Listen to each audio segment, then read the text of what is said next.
ಆಟಗಾರರಿಗೆ ಕೇವಲ ದೈಹಿಕ ಒತ್ತಡ ಅಲ್ಲ, ಮಾನಸಿಕ ಒತ್ತಡ, ಭಾವನಾತ್ಮಕ ಒತ್ತಡಗಳು ಭಾಳ ಇರುತ್ತೆ. ಅದಕ್ಕೆ ಯೋಗ ಒಂದು ಅತ್ಯುತ್ತಮ ಪರಿಹಾರವನ್ನು ಖಚಿತವಾಗಿ ಕೊಡುತ್ತೆ. ಈ ಸೆಲೆಬ್ರಿಟಿಗಳು ಅವರ ಈಗೋಗಳು ಏನಾದರೂ ಯಾವ ಥರ ಇತ್ತು ತಮ್ಮ ಅನುಭವ? ಅವರಿಗೆ ಹೇಳಿ ಸರಿಯಾಗಿ ಮಾಡಿಸಿ ಅಫ್ಕೋರ್ಸ್ ಎಫೆಕ್ಟಿವ್ಲಿ ಅವರು ಆ ವರ್ಲ್ಡ್ ಕಪ್ ಕೂಡ ಗೆದ್ದರು. ತೆಂಡೂಲ್ಕರ್ ಅಂತ ದೊಡ್ಡ ವ್ಯಕ್ತಿ ಅವ್ರು ಏನು ಮಾಡೋರು ಅಂದರೆ, ಸರ್ ಕ್ಲಾಸ್ ಆದಮೇಲೆ ನನಗೊಬ್ಬನಿಗೆ ಒಂದು ಅರ್ಧ ಗಂಟೆ ಮಾಡಿಸ್ತೀರಾ? ಹಾಂ ಹೌದು. ಅವ್ರಿಗೆ ಆಲ್ಮೋಸ್ಟ್ ಅವ್ರು ಯಾವ್ಯಾವ ಇಲ್ಲಿ ಬಂದಿದ್ರು ಅವಾಗೆಲ್ಲ ಅರ್ಧ ಗಂಟೆ ಮುಕ್ಕಾಲು ಗಂಟೆ ಮಾಡಿಸ್ತಾರೆ. ಸರ್, ಒಬ್ಬ ಸೈಂಟಿಸ್ಟ್ ಆಗಿ ತಾವು ಈ ಯೋಗನ ಡಿಫೈನ್ ಮಾಡೋದಾದ್ರೆ ಒಂದು ಲೈನಲ್ಲಿ ಏನಂತ ಹೇಳ್ಬೋದು? ಯೋಗ ಇದು ಯಾರು ಡಿಫೈನ್ ಮಾಡಬೇಕಾಗಿಲ್ಲ. ಯೋಗ ಸೂತ್ರಗಳಲ್ಲಿ ಪತಂಜಲಿ ಮಹರ್ಷಿಗಳು ಹೇಳ್ಬಿಟ್ಟಿದ್ದಾರೆ. ನೋಡಪ್ಪ, ನಿನ್ನ ಎಲ್ಲ ಗೊಂದಲಗಳಿಗೆ, ಒತ್ತಡಗಳಿಗೆ ಕಾರಣ ಏನಪ್ಪ ಅಂತ ಹೇಳಿದ್ರೆ ನಿನ್ನಲ್ಲಿರ್ತಕ್ಕಂಥ ಪಂಚಕ್ಲೇಶಗಳು ಅಂತ ಹೇಳ್ತಾರೆ. ಯಾವುದೇ ಕ್ಲೇಶಗಳು ಅಂತ ಹೇಳಿದ್ರೆ ಅವಿದ್ಯಾ, ಇಗ್ನೊರೆನ್ಸ್, ರಾಗ, ಎಕ್ಸೆಸಿವ್ ಅಟ್ರಾಕ್ಷನ್. ಅಂದರೆ ಇದಿಲ್ಲದೆ ಇದ್ರೆ ನಾನು ಬದುಕಕ್ಕಾಗಲ್ಲ. ಸೂರ್ಯ ನಮಸ್ಕಾರದ ಇಂಪಾರ್ಟೆನ್ಸ್ ಏನು ಅಂತ, ಈ 12 ಪೋಸ್ಟರ್ಸ್ ಯಾಕಿದೆ? ಇದೊಂದು ಆಕಸ್ಮಿಕ ಸಂಖ್ಯೆನಾ ಅಥವಾ ಇದ್ರ ಹಿಂದೆ ಏನಾದರೂ ಬಯೋಮೆಕ್ಯಾನಿಕಲ್ ಲಾಜಿಕ್ ಏನಾದರೂ ಇದೆಯಾ? 12 ಉಂಟು, 10 ಉಂಟು, 7 ಉಂಟು, 20 ಉಂಟು. ಅಂದರೆ ಒಂದೊಂದು ಶಾಲೆಗಳಲ್ಲಿ ಒಂದೊಂದು ಪದ್ಧತಿ ಇದೆ. ಆದರೆ ಒಟ್ಟಾರೆ ಇದ್ರದ್ದು ಏನಪ್ಪ ಅಂತ ಹೇಳಿದ್ರೆ, it is a sequence of some different postures, resistance exercise. ಅದಕ್ಕೆ ನೀನೇನು ಎಕ್ಸ್ಟರ್ನಲ್ ತೂಕ ತೊಗೊಂಡೇನು ಎತ್ತಬೇಕಾಗಿಲ್ಲ. ಸೂರ್ಯ ನಮಸ್ಕಾರ ಮಾಡಿದ್ರೇ ನಿನ್ನ ಸ್ನಾಯುಗಳಿಗೆ ಏನು ಒಂದು ಪ್ರತಿರೋಧ ಚಲನೆಗಳು ಬೇಕೋ ಅದು ದೊರಕ್ತಾ ಇದೆ.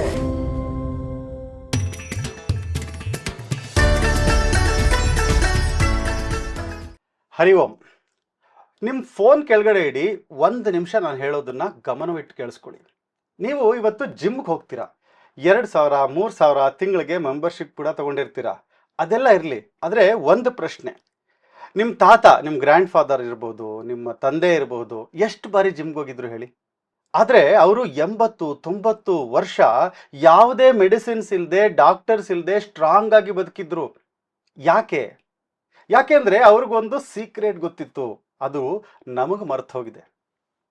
ಇನ್ನೊಂದು ವಿಷಯ ಹೇಳ್ತೀನಿ. IISc ಅಂದರೆ ಎಷ್ಟು ಜನ ಗೊತ್ತು? ಇಂಡಿಯನ್ ಇನ್ಸ್ಟಿಟ್ಯೂಟ್ ಆಫ್ ಸೈನ್ಸ್, ನಮ್ಮ ಬೆಂಗಳೂರಿನ ಪ್ರತಿಷ್ಠಿತವಾದ ಸಂಸ್ಥೆ, ಭಾರತದ ನಂಬರ್ 1 ರಿಸರ್ಚ್ ಲ್ಯಾಬ್. ಅಲ್ಲಿ ಒಂದು ಸ್ಟಡಿ ನಡೀತು. ಸೂರ್ಯ ನಮಸ್ಕಾರದ ಒಂದೇ ಒಂದು ರೌಂಡ್ ನೀವು ಮಾಡಿದ್ರೆ, ಪೂರ್ತಿ ಒಂದು ಸೈಕಲ್ ಮಾಡಿದ್ರೆ 13.91 ಕ್ಯಾಲರೀಸ್ ಬರ್ನ್ ಆಗುತ್ತೆ. ನೀವೇನು ಮಾಡ್ತೀವಿ? ರನ್ನಿಂಗ್ ಮಾಡ್ತಿದ್ದೀವಿ, 15,000 ರೂಪಾಯಿ ಕೊಟ್ಟು ಟ್ರೆಡ್ಮಿಲ್ ಮನೇಲಿದೆಯಾ? ಈ ಸೂರ್ಯ ನಮಸ್ಕಾರ ಇದೆಯಲ್ಲ, ಅದಕ್ಕಿಂತ ಹೆಚ್ಚು ಎಫಿಷಿಯೆಂಟ್ ಆಗಿರುವಂಥದ್ದು. ಆದರೆ ಇದು ಬರೀ ಕ್ಯಾಲೋರೀಸ್ ಬರ್ನ್ ಮಾಡೋದಲ್ಲ. ಈ ಸೂರ್ಯ ನಮಸ್ಕಾರ ಇದು ಹಾರ್ಮೋನ್ಸ್, ನ್ಯೂರಾನ್ಸ್, ಇದು ನಿಮ್ಮ DNA. 5,000 ವರ್ಷಗಳ ಹಿಂದೆ ನಮ್ಮ ಋಷಿಗಳು ಕಂಡು ಹಿಡಿದಿದ್ದನ್ನು ಇವತ್ತು ಸೈನ್ಸ್ ಮತ್ತೆ ಪ್ರೂವ್ ಮಾಡ್ತಾ ಇದೆ. ಈ ವಿಷಯನ ನಮಗೆ ತಿಳಿಸ್ಕೊಡೋದಕ್ಕೆ ಒಬ್ಬ ಧೀಮಂತ ವ್ಯಕ್ತಿ ನಮ್ಮ ಜೊತೆ ಇದ್ದಾರೆ. ಈ ಸೂರ್ಯ ನಮಸ್ಕಾರನ ಇವರು ಸೈಂಟಿಫಿಕಲಿ ಪ್ರೂವ್ ಮಾಡಿದಂತಹ ಸೈಂಟಿಸ್ಟ್. ಅಷ್ಟೇ ಅಲ್ಲ, ಅವರು ಯೋಗಾಭ್ಯಾಸದಲ್ಲಿ ಕೂಡ ದೊಡ್ಡ ಪಂಡಿತರು. ಅವರು IISc ಪ್ರೊಫೆಸರ್ ಕೂಡ, ಏರೋಸ್ಪೇಸ್ ಇಂಜಿನಿಯರಿಂಗ್ ಡಿಪಾರ್ಟ್ಮೆಂಟ್. ಅಂದರೆ ನಾವೆಲ್ಲ ಹೇಳ್ತೀವಲ್ಲ ರಾಕೆಟ್ ಸೈನ್ಸ್ ಇದು ಅಂತ, ಅದು ನಿಜವಾಗಿ ರಾಕೆಟ್ ಸೈನ್ಸ್ ಡಿಪಾರ್ಟ್ಮೆಂಟ್. ಅಲ್ಲಿ ಅವರು ರಾಕೆಟ್ ಸೈನ್ಸ್ ರಿಸರ್ಚ್ ಅಷ್ಟೇ ಅಲ್ಲ, ಯೋಗ ಕೂಡ ಕಲಿಸ್ತಾರೆ. ಯಾಕೆ ಅಂದರೆ ಈ ಯೋಗ ಇದೆಯಲ್ಲ, ಇದೇ ರಾಕೆಟ್ ಸೈನ್ಸ್. ಅವರ ರಿಸರ್ಚ್ ಪ್ರೊಫೈಲ್ ಒಂದ್ಸರಿ ನೋಡಿ. 164 ರಿಸರ್ಚ್ ಪೇಪರ್ಸ್, 4,456 ಸೈಟೇಷನ್ಸ್, ನಾಸಾ ಯಂತ್ರಗಳ ವೈಬ್ರೇಷನ್ ಅನಾಲಿಸಿಸ್ ಮಾಡಿದಂಥವ್ರು ಇವರು. ಅಂತಹ ಧೀಮಂತ ವ್ಯಕ್ತಿ ಅದೇ ಬ್ರೈನ್ನಿಂದ ಸೂರ್ಯ ನಮಸ್ಕಾರ ಕೂಡ ಅನಲೈಸ್ ಮಾಡಿದ್ದಾರೆ. ಅಷ್ಟೇ ಅಲ್ಲ, ಇಂಡಿಯಾದ ಕ್ರಿಕೆಟ್ ಟೀಮ್ 2011ರಲ್ಲಿ 2ನೇ ಬಾರಿಗೆ ವರ್ಲ್ಡ್ ಕಪ್ ಗೆದ್ದಂತಹ ಕ್ರಿಕೆಟ್ ಟೀಮ್, ಇಡೀ ಕ್ರಿಕೆಟ್ ಟೀಮ್ಗೆ ಯೋಗ ಟ್ರೈನಿಂಗ್ ಕೊಟ್ಟವರು ಇವರು. ಅಷ್ಟೇ ಅಲ್ಲ, ಕರ್ನಾಟಕ ಗೌರ್ಮೆಂಟಿಂದ ರಾಜ್ಯೋತ್ಸವ ಪ್ರಶಸ್ತಿ ವಿಜೇತರು ಕೂಡ. ವೇದಿಕ್ ವೆಲ್ನೆಸ್ಗೆ ಇಂತಹ ಧೀಮಂತ ವ್ಯಕ್ತಿ ಬಂದಿರೋದು ನಮ್ಮೆಲ್ಲರ ಭಾಗ್ಯ. ಇವರಿಂದ ಮಾತು ಕೇಳೋದು ನಮಗೆ ಒಂದು ಅಪೂರ್ವವಾದ ಅವಕಾಶ. ಪ್ರೊಫೆಸರ್ ಡಾಕ್ಟರ್ SN ಓಂಕಾರ್ ಅವರಿಗೆ ವೇದಿಕ್ ವೆಲ್ನೆಸ್ನಿಂದ ಆತ್ಮೀಯ ಸ್ವಾಗತ. ಡಾಕ್ಟರ್ ಓಂಕಾರ್ ಅವರೇ, ತುಂಬ ಧನ್ಯವಾದಗಳು. ತಮ್ಮ ಸಮಯನ ತಗೊಂಡು ಇವತ್ತು ನಮ್ಮ ಜೊತೆ ಬಂದು ಹೊರಕೊಳ್ತಿದ್ದೀರಿ. ಈ ಒಂದು ಅವಕಾಶಕ್ಕೋಸ್ಕರನೇ ತಮಗೆ ತುಂಬ ಹಾರ್ದಿಕವಾದ ಶುಭಾಶಯಗಳು, ಸ್ವಾಗತ. ಖಂಡಿತ. ನಮಸ್ತೆ ಮೋಹನ್, ತಮ್ಮೆಲ್ಲ ವೀಕ್ಷಕರಿಗೂ ನಮಸ್ತೆ. ಡಾಕ್ಟರ್ ಓಂಕಾರ ಅವರೇ, ತಾವು ತುಂಬ ಈ ಒಂದು ರಿಸರ್ಚ್ ಎರಡೂ ವರ್ಲ್ಡಲ್ಲಿ ಇದ್ದೀರಾ ನೀವು. ಅಂದರೆ ಒಂದು ಕಡೆ science, Indian institute of science ಅಂತಹ ಒಂದು ದೊಡ್ಡ ಸಂಸ್ಥೆ, ಅದರಲ್ಲಿ ತಾವು ರಿಸರ್ಚ್ ಸೈಂಟಿಸ್ಟ್ ಆಗಿದ್ದೀರಾ, ಎಲ್ಲ ಮಕ್ಕಳಿಗೆ PhD ಗೈಡ್ ಆಗಿದ್ದೀರಾ. ಅದರ ಜೊತೆಗೆ ಈ ಯೋಗದ ಒಂದು ಫೀಲ್ಡಲ್ಲಿ ಕೂಡ, ತಾವು ಅಷ್ಟೇ ಎಷ್ಟು ನೀವು ರಿಸರ್ಚ್ ಸೈಂಟಿಸ್ಟ್ ಆಗಿ ಫೇಮಸ್ ಆಗಿದ್ದೀರಾ, ಅಷ್ಟೇ ಒಂದು ಯೋಗದ ಅಭ್ಯಾಸದಲ್ಲಿ, ಯೋಗದ ಮೂಲಕ ಥೆರಪಿ ಮಾಡೋದಾಗ್ಲಿ, ಎಲ್ಲ ವಿಷಯಗಳಲ್ಲಿ ತಮ್ಮ ಪಾಂಡಿತ್ಯ ಇದೆ. ಇದು ಹೇಗೆ ಸಾಧ್ಯ ಆಯಿತು ಅಂತ. ಅಂದರೆ ಒಬ್ಬ ಸೈಂಟಿಸ್ಟ್ಗೆ ಸಾಮಾನ್ಯವಾಗಿ ಈ ಸೈನ್ಸ್ ಅವರು ಈ ರಿಲಿಜನ್ ಅಧ್ಯಾತ್ಮನ ಯಾವಾಗಲೂ ಅದು ಉಲ್ಟಾ ಅಂತ ನಾವು ನೋಡ್ತೀವಿ. ಈ ಸೈನ್ಸ್ ಇರೋದೇ ಇದೆಲ್ಲ ಗೊಡ್ಡು ಸಂಪ್ರದಾಯ, ಇದರಲ್ಲಿ ಏನಿದೆ ಅಂತ ಹೇಳೋದು ಸೈನ್ಸ್ ಅಂತ ಬಹಳ ಜನ ತಿಳ್ಕೊಂಡಿದ್ದಾರೆ. ಈ ದಾರಿಗೆ ಹೇಗೆ ಬಂದ್ರಿ ನೀವು ಅಂತ ಒಬ್ಬ ಸೈಂಟಿಸ್ಟ್ ಆಗಿ? ಖಂಡಿತ ಇದು ಮೊದಲನೇದಾಗಿ ನಾವು ಗಮನಿಸಬೇಕಾಗಿರ್ತಕ್ಕಂಥದ್ದು, ಯೋಗ ಮತ್ತು ವಿಜ್ಞಾನ ಏನು ವಿರೋಧ ಅಲ್ಲ. ಯೋಗ ವಿಜ್ಞಾನ ಅಂತಲೇ ಕರಿತೀವಿ. ವಿಜ್ಞಾನ ಅಂತ ಹೇಳಿದ್ರೇನು, ಅದು ನಮಗೆ ಯಾವುದೇ ಆಗಲಿ ಒಂದು ಮೆಥಡಾಲಜಿ ಅಂತಿರುತ್ತೆ, ಅದನ್ನು ಮಾಡಿದ್ರೆ ಏನೋ ಒಂದು ಫಲಿತ ಸಿಕ್ಕಬೇಕು. ಅದು ಬರೀ ನನಗೊಬ್ಬನಿಗೆ ಸಿಕ್ಕಿದ್ರೆ ಅದು ವಿಜ್ಞಾನ ಆಗಲ್ಲ. ಯಾರೇ ಅಲ್ಲೇ ಅದರಲ್ಲಿ ಆ ಒಂದು ನಿಯಮಗಳನ್ನು ಪಾಲಿಸಿದ್ರೆ ಆ ಒಂದು ಗುರಿ ತಲುಪೋದಕ್ಕೆ ಪ್ರತಿಯೊಬ್ಬರಿಗೂ ಸಾಧ್ಯ ಆಗಬೇಕು. ಯೋಗದಲ್ಲಿ ಅದು ಖಚಿತವಾಗಿ ಸಾಧ್ಯ. ವಿಶೇಷವಾಗಿ ಪತಂಜಲಿ ಮಹರ್ಷಿಗಳು ಇದಕ್ಕೆ ಭಾಳ ಅದ್ಭುತವಾದಂಥ ಚೌಕಟ್ಟನ್ನು ಕೊಟ್ಟಿದ್ದಾರೆ. ತಮ್ಮ ಯೋಗ ಸೂತ್ರಗಳಲ್ಲಿ 196 ಸೂತ್ರಗಳಲ್ಲಿ ಭಾಳ ಅಚ್ಚುಕಟ್ಟಾಗಿ ಅವರು ನಿರೂಪಿಸಿದ್ದಾರೆ. ಅದರಲ್ಲಿರ್ತಕ್ಕಂಥ ಹಾದಿಯಲ್ಲಿ ಹೋದರೆ ಖಂಡಿತವಾಗಿ ಯೋಗದ ಗುರಿಯನ್ನು ಪ್ರತಿಯೊಬ್ಬರೂ ಖಚಿತವಾಗಿ ತಲುಪ್ಬೋದು. ಅದು ವಿಜ್ಞಾನನೇ. ಮತ್ತು ನಾವು ರಿಲಿಜನ್ ಅಂತೇಳಿದ್ರೆ ತೀರಾ ಮತ ಅಂತೇಳಿ ನಾವು ಯಾರು ಒಂದು ಕಚ್ಚಾಟದ ಪ್ರವೃತ್ತಿ ಇರ್ತಕ್ಕಂಥವ್ರು ಮಾಡೋದು ರಿಲಿಜನ್ ಅಲ್ಲ. ಅದು ಯಾಕೆಂದರೆ ರಿಲಿಜನ್ ಇರೋದೇ ನಮಗೆ ರಿಲೀಫ್ ಕೊಡೋಕ್ಕೆ. ರಿಲೀಫ್ ಸಿಗದೆ ಇರ್ತಕ್ಕಂಥದ್ದು ರಿಲಿಜನ್ ಆಗಲ್ಲ, ಅಥವಾ ಮತ್ತೊಬ್ಬರು ರಿಲೀಫ್ನ ಕೆಡಿಸೋವಂಥದ್ದು ರಿಲಿಜನ್ ಆಗಲ್ಲ. ಹಾಗಾಗಿ ಆ ಒಂದು ತಪ್ಪು ಕಲ್ಪನೆಯನ್ನು ಹೊರತುಪಡಿಸಿದ್ರೆ ಖಂಡಿತವಾಗಿ ಯೋಗ ಮತ್ತು ವಿಜ್ಞಾನ ಜೊತೆಯಾಗಿರೋದಕ್ಕೆ ಸಾಧ್ಯ. ಅಷ್ಟೇ ಅಲ್ಲ, ಇವತ್ತಿನ ದಿವಸ ಅನೇಕ ಯೋಗದ ಒಂದು ಸಿದ್ಧಾಂತಗಳನ್ನು, ಅದು ಆಸನ ಆಗ್ಬೋದು, ಪ್ರಾಣಾಯಾಮ ಆಗ್ಬೋದು, ಧ್ಯಾನಗಳಾಗ್ಬೋದು, ಅವುಗಳನ್ನೆಲ್ಲ ನಾವು ಪರೀಕ್ಷಾತ್ಮಕವಾಗಿ ನೋಡೋದಕ್ಕೆ ಸಾಧ್ಯವಾಗಿರತಕ್ಕಂಥದ್ದೇ ವಿಜ್ಞಾನದ ಬಲದಿಂದ. ಹಾಗಾಗಿ ಇದೆರಡು ಒಟ್ಟಿಗೆ ಮೇಳೈಸಿ ಹೋಗೋದು ನಮ್ಮ ಇಡೀ ಮನುಕುಲಕ್ಕೆ ಭಾಳ ಉಪಯುಕ್ತ. ಅಂದರೆ ತಾವು ಹೇಳೋದು ಸೈನ್ಸ್ ಆದರೂ ಸರಿ, ಯೋಗಿಕ್ ಸೈನ್ಸ್ ಆದರೂ ಸರಿ, ಅದು ಅನ್ನೋನನ್ನು ಕಂಡುಹಿಡಿಯುತ್ತೆ.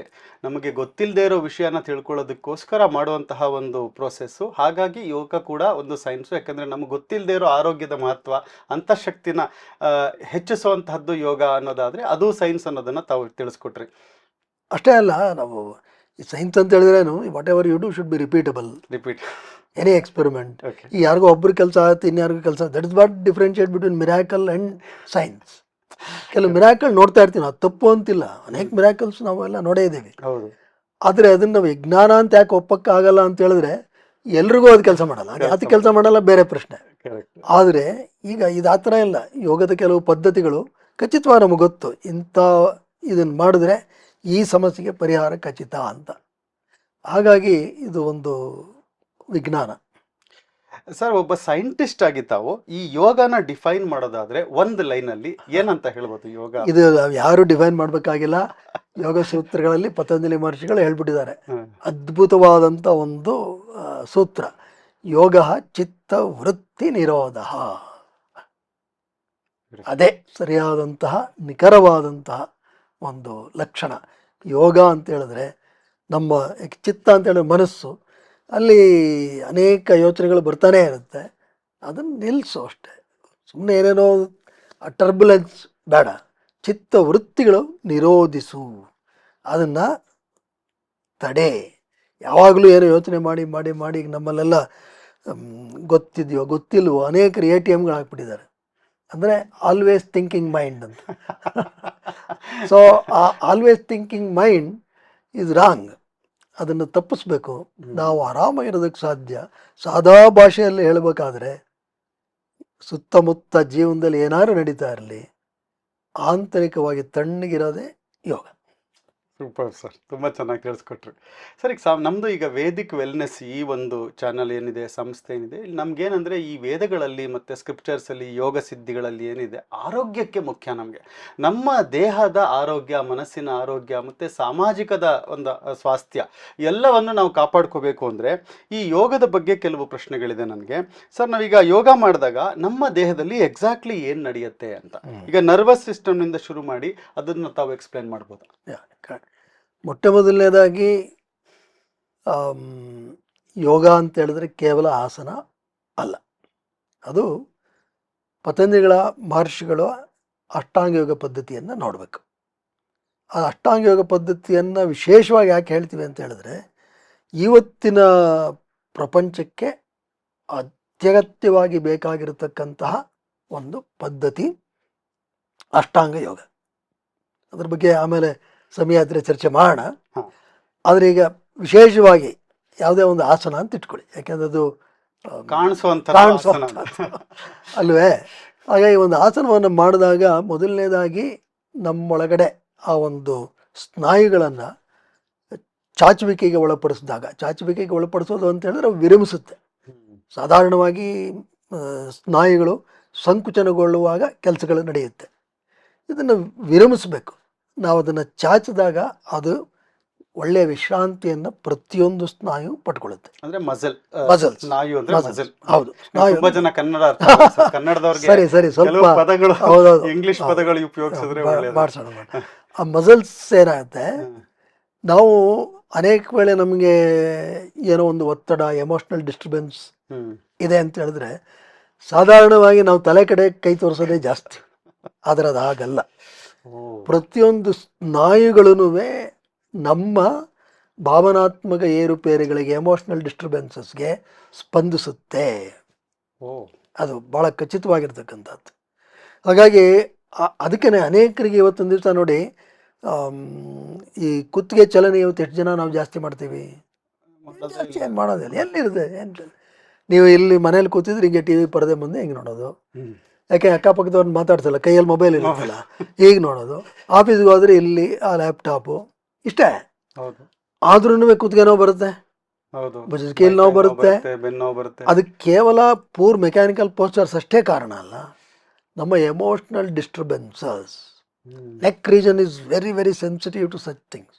ಅದಕ್ಕೆ ಕುತ್ತಿಗೆ ಹಿಡ್ಕೊಂಡ್ಬಿಡುತ್ತೆ, ಭಾಳ ಸಫರ್ ಮಾಡೋದು. ಹಾಗಾಗಿ every muscle in the body response to our emotions.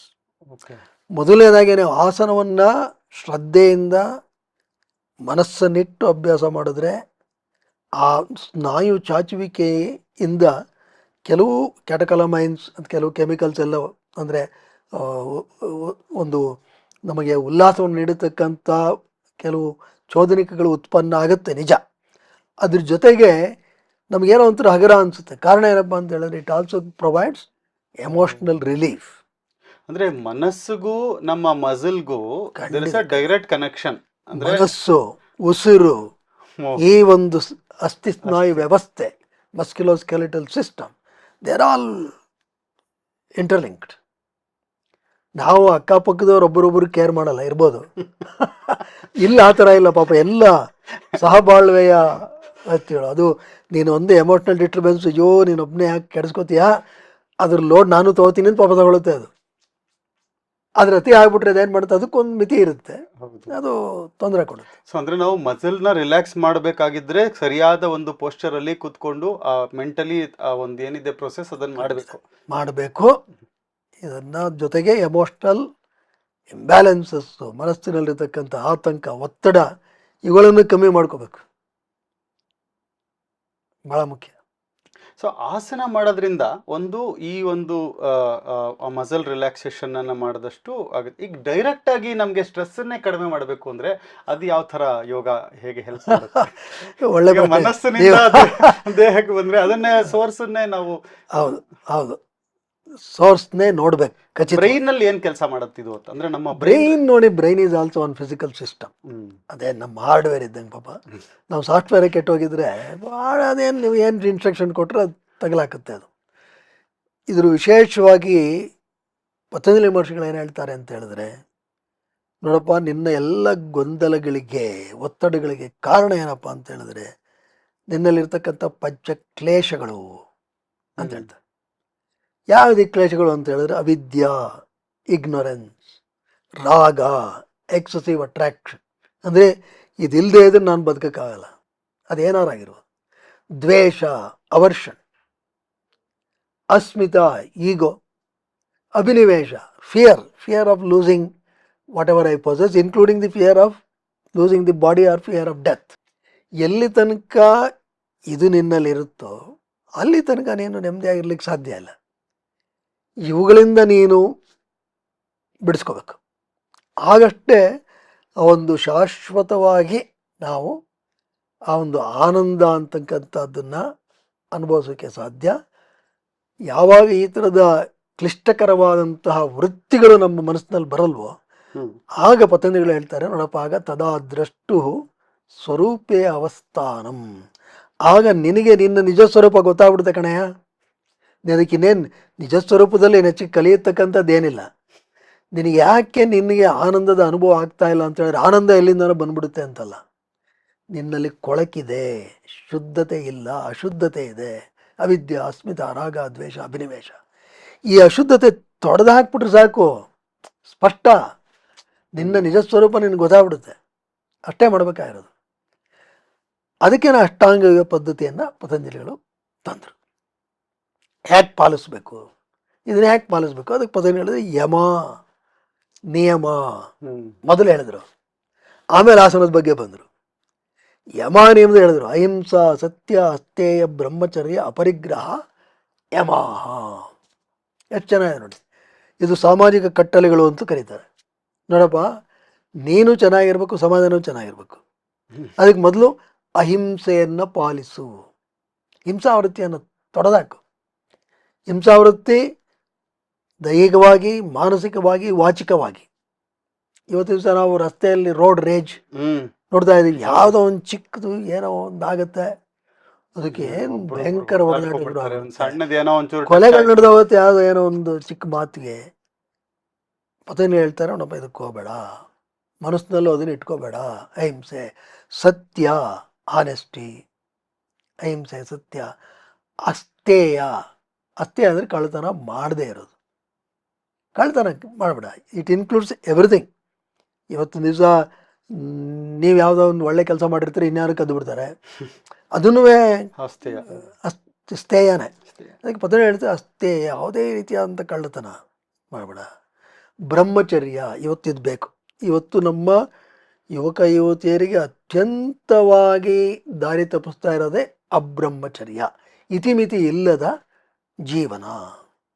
ಅದೆಷ್ಟು ನೋಡ್ತಾರೆ, ರೀಲ್ಸು, ಏನು ಮೊಬೈಲ್ ಹಿಡಿದು ಬಿಟ್ರೆ ಬಿಡೇ ಇಲ್ಲ, ಯಾಕೆ ತಳ್ಳಿ ತಳ್ಳಿ ತಳ್ಳಿ ತಳ್ಳಿ ತಳ್ಳಿ ಅಡಿಕ್ಷನ್ ಅಷ್ಟರ ಮಟ್ಟಿಗೆ ಬಂದ್ಬಿಟ್ಟಿದೆ. ಇದು ಡೇಂಜರಸ್. ಹೀಗಾಗಿ ನಿಮಗೆ ಬೇರೆ ಯಾತ್ರ ಕಡೆ ನೀವು ಗಮನ ಕೊಡ್ತೀರಾ? ಇವತ್ತು ನಾನು ಪ್ರತಿ ಶಾಲೆಗೆ ಹೋದಾಗಲೂ ನಾನು ಮೊದಲನೇ ಪ್ರಶ್ನೆ ಅದೇ ಕೇಳಿ, ನಿಮ್ಮಲ್ಲಿ ಎಷ್ಟು ಜನ 2 ತಾಸು ಯಾವುದೇ ಅಡೆತಡೆ ಇಲ್ಲದೆ, ವಿತೌಟ್ ಎನಿ ಡಿಸ್ಟರ್ಬೆನ್ಸಸ್ ಓದ್ತೀರಾ ಅಥವಾ ಬರೀತೀರಾ? ಇಲ್ವೇ ಇಲ್ಲ. ಈ ಮೊಬೈಲ್ ಎಂಥ ಅಡಿಕ್ಷನ್ ಅಂತ ಹೇಳಿದ್ರೆ, ಪಕ್ಕದಲ್ಲಿ ಇಟ್ಟಿರ್ತಾನೆ, ಇವನೇನೋ ಓದ್ತಾ ಇರ್ತಾನೆ, ಅದು ಕುಯ್ ಅಂದಂಗೆ ಶಬ್ದ ಬರುತ್ತೆ, ಅದು ತೆಗೆದು ನೋಡಲೇಬೇಕು. ಅವನು ಎತ್ಕೋತಾನೆ ನೋಡ್ತಾನೆ. ಥರ ಕಂಡೀಷನ್ ರೆಸ್ಪಾನ್ಸ್ ಬಂದ್ಬಿಟ್ಟಿದೆ. ಅಲ್ಲೇನು ಬಂದಿರಲ್ಲ ಮೆಸೇಜು, ಅದು ಫ್ಯಾಂಟಮ್ ವೈಬ್ರೇಷನ್ ಸಿಂಡ್ರೋಮ್ ಅಂತ. ಒಳಗಡೆ ಮೆದುಳು ಕೇಳಿಸ್ಕೊಂಡು ಅಯ್ಯೋ 5 ನಿಮಿಷ ಆಯ್ತು ಇನ್ನು ಕೈಗೆ ಮೊಬೈಲ್ ತೊಗೊಳ್ಳಿಲ್ಲ ಅಂದ್ಬಿಟ್ಟು ಅದೇ ಕುಯ್ ಅನ್ನುತ್ತೆ. ಅದು ಬಹಳ ಒಂದು ಆಘಾತಕಾರಿಯಾದಂಥ ಅಂಶ. ಹಾಗಾಗಿ ಬ್ರಹ್ಮಚರ್ಯ ಅಂತ ಹೇಳಿದ್ರೆ ಇದ್ದಾನೆ, ಇತಿ ಮಿತಿ ಅರಿತು ಜೀವನವನ್ನು ಮಾಡು. ಮಿಕ್ಕಿದ ಹೈಯರ್ ಸೆನ್ಸಸ್ ಇದೆ ಬಿಡಿ, ಸೆಲಿಬಸಿ ಅದೆಲ್ಲ ಹೇಳ್ತಾರೆ, ಅದೆಲ್ಲ ಬಿಡಿ. ಆದರೆ ನಮ್ಮ ಒಂದು ಕಂಟ್ರೋಲ್ ಇಲ್ಲ ಯೋಜನಾಂಗಕ್ಕೆ ಮತ್ತು ಆಹಾರ ಪದ್ಧತಿ ಏನೆಲ್ಲ ತಿಂತೀರ, ಈಗ ನೀವು ಎಲ್ಲ ಕಡೆ ನೋಡಿದಿರಲ್ಲ, ಬೀದಿಗಳಲ್ಲೂ ಯಾವುದೇನೋ ಮಾಡ್ತಾರೆ. ಗಾಬರಿ ಆಗುತ್ತಿದೆ, ಹೆಂಗೆ ಇದೇನು ಗೊತ್ತಿದ್ದು ತಿಂತಾರೋ ಗೊತ್ತಿಲ್ಲದೆ ತಿಂತಾರೋ. ತೀರಾ ನಮ್ಮ ನಾಲಿಗೆಗೆ ನಾವು ಅಷ್ಟೊಂದು ದಾಸರಾಗಬೇಕೆ? ಇದು ಆತಂಕದ ವಿಷಯ. ಯಾಕೆಂದರೆ ನಾವು ಎಂಥ ಆಹಾರ ತಿಂತೀವಿ ಆ ಸೂಕ್ಷ್ಮ ಆಹಾರನೇ ಮನಸ್ಸಾಗುತ್ತೆ ಅಂತ ನಮ್ಮ ಶಾಸ್ತ್ರಗಳು ಭಾಳ ಹಿಂದೆನೇ ಹೇಳ್ಬಿಟ್ಟಿದ್ದಾರೆ. ನೀನು ಅದು ಆಹಾರ ಪದ್ಧತಿ, ಅದರಲ್ಲೂ ಇತಿಮಿತಿ ಇರಬೇಕು, ಏನೇನೋ ತಿನ್ಬಿಡ್ಬಾರ್ದು. ಅದಕ್ಕೆ ಬ್ರಹ್ಮಚರ್ಯ ಅಂತಕ್ಕಂಥದ್ದು ಭಾಳ ಮುಖ್ಯ. ಅಪರಿಗ್ರಹ ಅಂತ ಇನ್ನೊಂದು ಇಡ್ತಾರೆ ಪತಂಜಲಿಗಳು. ಅಂತೇಳಿ ಇವತ್ತು ಸಮಾಜದಲ್ಲಿ ಅಸಮತೋಲನ ಉಂಟಾಗಿರೋದಕ್ಕೆ ಕಾರಣ ಏನು ಅಂತ ಗಮನಿಸಿದ್ರೆ, ನಾವು ಎಕ್ಸೆಸಿವ್ ಸ್ಟೋರೇಜ್, ಗ್ರೀಡ್, ಪ್ರತಿಯೊಬ್ಬರು ನಮಗೆ ಬೇಕೋ ಬೇಡವೋ storing things, storing unnecessary things, storing necessary things in excess. So ಇದು ತಪ್ಪು. ಇದರಿಂದಾನೇ ಇವತ್ತು ಸಮಾಜದಲ್ಲಿ ಅನೇಕ ಅಸಮತೋಲನಗಳನ್ನು ನಾವು ನೋಡ್ತಾ ಇದ್ದೀವಿ. ಪತಂಜಲಿಗಳು ಮೊದಲು ಇದನ್ನು ಗುರುತಿಸಿದ್ರು. ನಿಯಮ, ಶೌಚ, ಕ್ಲೀನ್ಲಿನೆಸ್, ಶುದ್ಧತೆ, ದೈಹಿಕ, ಮಾನಸಿಕ, ವಾಚಿಕ, ಮಾತು ಎಲ್ಲ ಶುದ್ಧವಾಗಿರು, ಶೌಚ, ಸಂತೋಷ, contentment. In other words, be grateful. ಯಾವುದಕ್ಕೆ ಓದಾಡ್ತೀಯ, ಏನಕ್ಕೆ ಓಡ್ತೀಯ ನೀನು? Why are you become so hedonistic? ಒಂದರಿಂದ ಇನ್ನೊಂದು ಓಡು ಓಡು ಓಡು. ಅದಕ್ಕೆ ಪತಂಜಲಿ ಹೇಳ್ತಾರೆ, ನಿನಗೆ ಅತ್ಯುತ್ತಮವಾದ ನಾವು ಏನಕ್ಕೆ ಓಡಾಡ್ತಾ ಇದ್ದೀವಿ? ನನಗೆ ಸುಖ ಬೇಕು, ಸುಖ ಬೇಕು, ಸುಖ ಬೇಕು. ಈ ವರ್ಷ ಇಷ್ಟು 1 ಕೋಟಿ ಮಾಡಬೇಕು, ನೆಕ್ಸ್ಟ್ ವರ್ಷ 2 ಕೋಟಿ ಮಾಡಬೇಕು, ಹಿಂಗೆ ಹೋಗ್ತಾನೆ ಇರ್ತೀಯ. ಪತಂಜಲಿ ಹೇಳ್ತಾರೆ, ಡೆವಲಪ್ ಗ್ರ್ಯಾಟಿಟ್ಯೂಡ್, ಕೃತಜ್ಞತೆ. ನಿಂಗೆ ಇಷ್ಟು ಸಿಕ್ಕಿದೆ, ಸಂತೋಷವಾಗಿರು. ಅದಕ್ಕೆ ಪತಂಜಲಿಗಳು ಭಾಳ ಸ್ಪಷ್ಟವಾಗಿ ಹೇಳ್ತಾರೆ, ಸಂತೋಷ ಅನುತ್ತಮ ಸುಖ ಲಾಭ. ಎಷ್ಟು ಚೆನ್ನಾಗಿದೆ ನೋಡಿ. ನಿನಗೆ ಅತ್ಯುತ್ತಮ ಸುಖ ಯಾವಾಗ ಸಿಗುತ್ತೆ ಅಂತ ಹೇಳಿದ್ರೆ, when you are grateful to what you have and when you are contented with what you have. ಮಿಕ್ಕಿದ್ದು ಮಾಡಬಾರ್ದು ಅಂತಲ್ಲ, ಮಾಡು. ಇವಾಗಲೇ ಹೇಳಿದ್ರಲ್ಲ, ಧರ್ಮದ ತಳಹದಿ ಇಟ್ಕೊ, ಅದಕ್ಕೆ ಹೊಂದುವಂಥ ಕಾಮ ಇದ್ರೆ ಏನು ತೊಂದರೆ ಇಲ್ಲ. ಅದು ಅದನ್ನು ಬಿಟ್ಬಿಟ್ಟು ಏನೇ ಆಗಲಿ ನಾನು ದುಡ್ಡು ಮಾಡಿಬಿಡ್ಬೇಕು ಅಥವಾ ಆಸ್ತಿ ಮಾಡಿಬಿಡ್ಬೇಕು, ಅದು ಆಗಬಾರ್ದು. ಅದಕ್ಕೆ ಸಂತೋಷ, ತಪಸ್ಸು. ತಪಸ್ಸು ಅಂತ ಹೇಳಿದ್ರೆ, ನೀನೇನೋ ಒಂದು ಜೀವನದಲ್ಲಿ ಒಂದು ಉತ್ತಮವಾದಂಥ ಗುರಿಯನ್ನು ಇಟ್ಕೊಂಡಿದ್ರೆ, ಆ ಗುರಿ ತಲುಪೋ ತನಕ ನೀನು ಪರಿಶ್ರಮವನ್ನು ಬಿಡಬಾರ್ದು. ತಪಸ್ಸು. ಸ್ವಾಧ್ಯಾಯ, ಇಲ್ಲಿ ನೀವು ಭಾಳ ಒಳ್ಳೆ ಕೆಲಸ ಮಾಡ್ತಿದ್ದೀರ. ಸ್ವಾಧ್ಯಾಯ ಅಂತ ಹೇಳಿದ್ರೆ ಸ್ಕ್ರಿಪ್ಚರಲ್ ಸ್ಟಡೀಸ್, ವೆರಿ ಇಂಪಾರ್ಟೆಂಟ್. ಯಾಕೆಂದರೆ ಅದೇ ನಮ್ಮ ಮನಸ್ಸಿಗೆ ಒಂದು ಉತ್ತಮತೆಯನ್ನು ಕೊಡ್ತಕ್ಕಂಥದ್ದು. ಅದು ನೀವು ಸ್ಕ್ರಿಪ್ಚರಲ್ ಸ್ಟಡೀಸ್, ಅನೇಕರಿಗೆ ಇವತ್ತು ಕೆಲವು ಓದೋದೆಲ್ಲ ಕಷ್ಟ ಅಂದ್ಬಿಟ್ಟು ನೀವು ಇವತ್ತಿನ ಆಧುನಿಕ ತಂತ್ರಜ್ಞಾನವನ್ನು ಬಳಸಿ ಭಗವದ್ಗೀತೆದು ಹೇಳಿದ್ರಿ ಅಥವಾ ಇನ್ಯಾವುದೋ ವೇದಾಂತದ್ದೇನೋ ತಲುಪಿಸ್ತಾ ಇದ್ದೀರ, ಅದು ಒಳ್ಳೆಯದು. ಈ ಥರದ್ದು ಏನಂದರೆ ನೀವು ಮಾಡ್ತಾಯಿದ್ದೀರಾ, ಅದನ್ನು ಯುವತಿಯರು ಇದು ನಮಗೆ ಪ್ರಯೋಜನ ಇದೆ ಅಂತ ಹೇಳಿ ಅವರು ಅದನ್ನ ಕಡೆಗೆ ಸ್ವಲ್ಪ ಕಿವಿ ಕೊಡಬೇಕು. ಅದು ಇದಿಷ್ಟು ಬೇಕು, ಯಮ ನಿಯಮ. ಆಮೇಲೆ ಪತಂಜಲಿಗಳು ಆಸನ, ಪ್ರಾಣಾಯಾಮ, ಪ್ರತ್ಯಾಹಾರ, ಧಾರಣ, ಧ್ಯಾನ, ಸಮಾಧಿ ಹೀಗೆ ಹೇಳ್ತಾ ಹೋಗ್ತಾರೆ. ಸೊ ಅದರಲ್ಲಿ ಇದ್ರ ಅಷ್ಟು ಒಂದು ಸ್ಪೆಷಲ್ ಅಂದರೆ ಅವ್ರು ಎಲ್ಲಾನು ಯೋಚನೆ ಮಾಡಿಬಿಟ್ಟಿದ್ದಾರೆ ಮುಂಚೆನೆ, ಹಿಂದೆನಲ್ಲೇ. ಇಡೀ ಸಮಾಜಕ್ಕೆ ಏನು ಬೇಕು, ಒಬ್ಬ ವ್ಯಕ್ತಿಗೆ ಏನು ಬೇಕು ಅದನ್ನ ಹೇಳಿ, ನೀನು ವ್ಯಕ್ತಿಗತವಾಗೂ ಒಬ್ಬ ಒಳ್ಳೆ ಮನುಷ್ಯನಾಗೋ, ಸಮಾಜಕ್ಕೆ ಒಳ್ಳೇದು ಮಾಡೋನಾಗೋ. ಖಂಡಿತ ಖಂಡಿತ. ಯಾಕೆಂತ ಹೇಳಿದ್ರೆ ನಾವು ವಿ ಆರ್ ಸೋಷಿಯಲ್ ಬೀಯಿಂಗ್ಸ್ ಅಲ್ವೇ. ಹೌದು. ಮತ್ತು ಪತಂಜಲಿಗಳು ಮಾನವನ ಮನಸ್ಸನ್ನು ಹೊಕ್ಕು ಎಲ್ಲ ಮಜಲುಗಳನ್ನು ನೋಡಿ ಆ ಸೂತ್ರಗಳನ್ನು ರಚಿಸಿದ್ದಾರೆ. ಸರಿ, ಈಗ ಒಂದು ಯೋಗದ ಆಸನದ ಬಗ್ಗೆ ತಾವು ಹೇಳಿದ್ರಿ. ಈ ಆಸನಗಳು ಅಂದರೆ ತುಂಬ ಅದೊಂದು ಕ್ಲಿಷ್ಟವಾದದ್ದು, ಎಷ್ಟೊಂದು ಥರದ ಆಸನಗಳಿದೆ. ಅದರಲ್ಲಿ ಎಲ್ಲ ಆಸನಗಳು ಒಂದರಲ್ಲೇ ಇರುವಂಥದ್ದು ಸೂರ್ಯ ನಮಸ್ಕಾರ. ಯಾಕೆಂದರೆ ನಾವು ಸೂರ್ಯನ ಬಗ್ಗೆ ಒಂದು ಎಪಿಸೋಡೇ ಮಾಡಿದ್ವಿ, ಶಾಸ್ತ್ರದಲ್ಲಿ ಸೂರ್ಯನ ಬಗ್ಗೆ ಏನಿದೆ ಅಂತ. ಅದೇ ಥರ ಆ ಸೂರ್ಯನ ಕುರಿತು ಮಾಡುವಂತಹ ಸ್ತೋತ್ರಗಳು, ಅದೆಲ್ಲ ಆದಿತ್ಯ ಹೃದಯ ಅಂತ ಆ ಸ್ತೋತ್ರದ ಬಗ್ಗೆ ಮಾತಾಡಿದ್ರು, ಹಾರ್ಟ್ಗೆ ಎಷ್ಟು ಇಂಪಾರ್ಟೆಂಟು ಅಂತ. ಅದೇ ಥರ ಸೂರ್ಯ ನಮಸ್ಕಾರ, ಯಾಕೆಂದರೆ ಆ ಸೂರ್ಯ ನಮಸ್ಕಾರದಲ್ಲಿ 12 ಏನು ಸೂರ್ಯನ ಹೆಸರುಗಳನ್ನು ಹೇಳಿಕೊಂಡು 12 ಆಸನಗಳನ್ನು ಸೇರಿ ಮಾಡಿರೋದು. ಈ ಸೂರ್ಯ ನಮಸ್ಕಾರದ ಬಗ್ಗೆ ನಾನು ಒಂದಷ್ಟು ಪ್ರಶ್ನೆಗಳು ಕೇಳ್ಬೇಕು. ಯಾಕಂದ್ರೆ ಏನಾದ್ರೂ ನಮ್ಗೊಂದು ಪ್ಯಾಕೇಜ್ ಬೇಕು. ಇವತ್ತೆಲ್ಲ ಏನಂದ್ರೆ ಒಂದು ಪ್ಯಾಕೇಜ್ ಏನಾದ್ರೂ ಒಂದನ್ನು ಮಾಡಿದ್ರೆ ಎಲ್ಲಾ ಹೆಲ್ತ್ ಸಿಗೋ ಥರದ್ದಿದೆ ಅನ್ನೋದಾದ್ರೆ, ಈ ಸೂರ್ಯ ನಮಸ್ಕಾರದ ಇಂಪಾರ್ಟೆನ್ಸ್ ಏನು ಅಂತ, ಈ 12 ಪೋಸ್ಟರ್ಸ್ ಯಾಕಿದೆ, ಇದೊಂದು ಆಕಸ್ಮಿಕ ಸಂಖ್ಯೆನಾ ಅಥವಾ ಇದ್ರ ಹಿಂದೆ ಏನಾದರೂ ಬಯೋಮೆಕ್ಯಾನಿಕಲ್ ಲಾಜಿಕ್ ಏನಾದರೂ ಇದೆಯಾ? ಸೂರ್ಯ ನಮಸ್ಕಾರದ ಬಗ್ಗೆ ತಿಳಿಸ್ಕೊಡ್ಬೇಕು ಅಂತ. ಇದು ಒಳ್ಳೆ ಪ್ರಶ್ನೆ.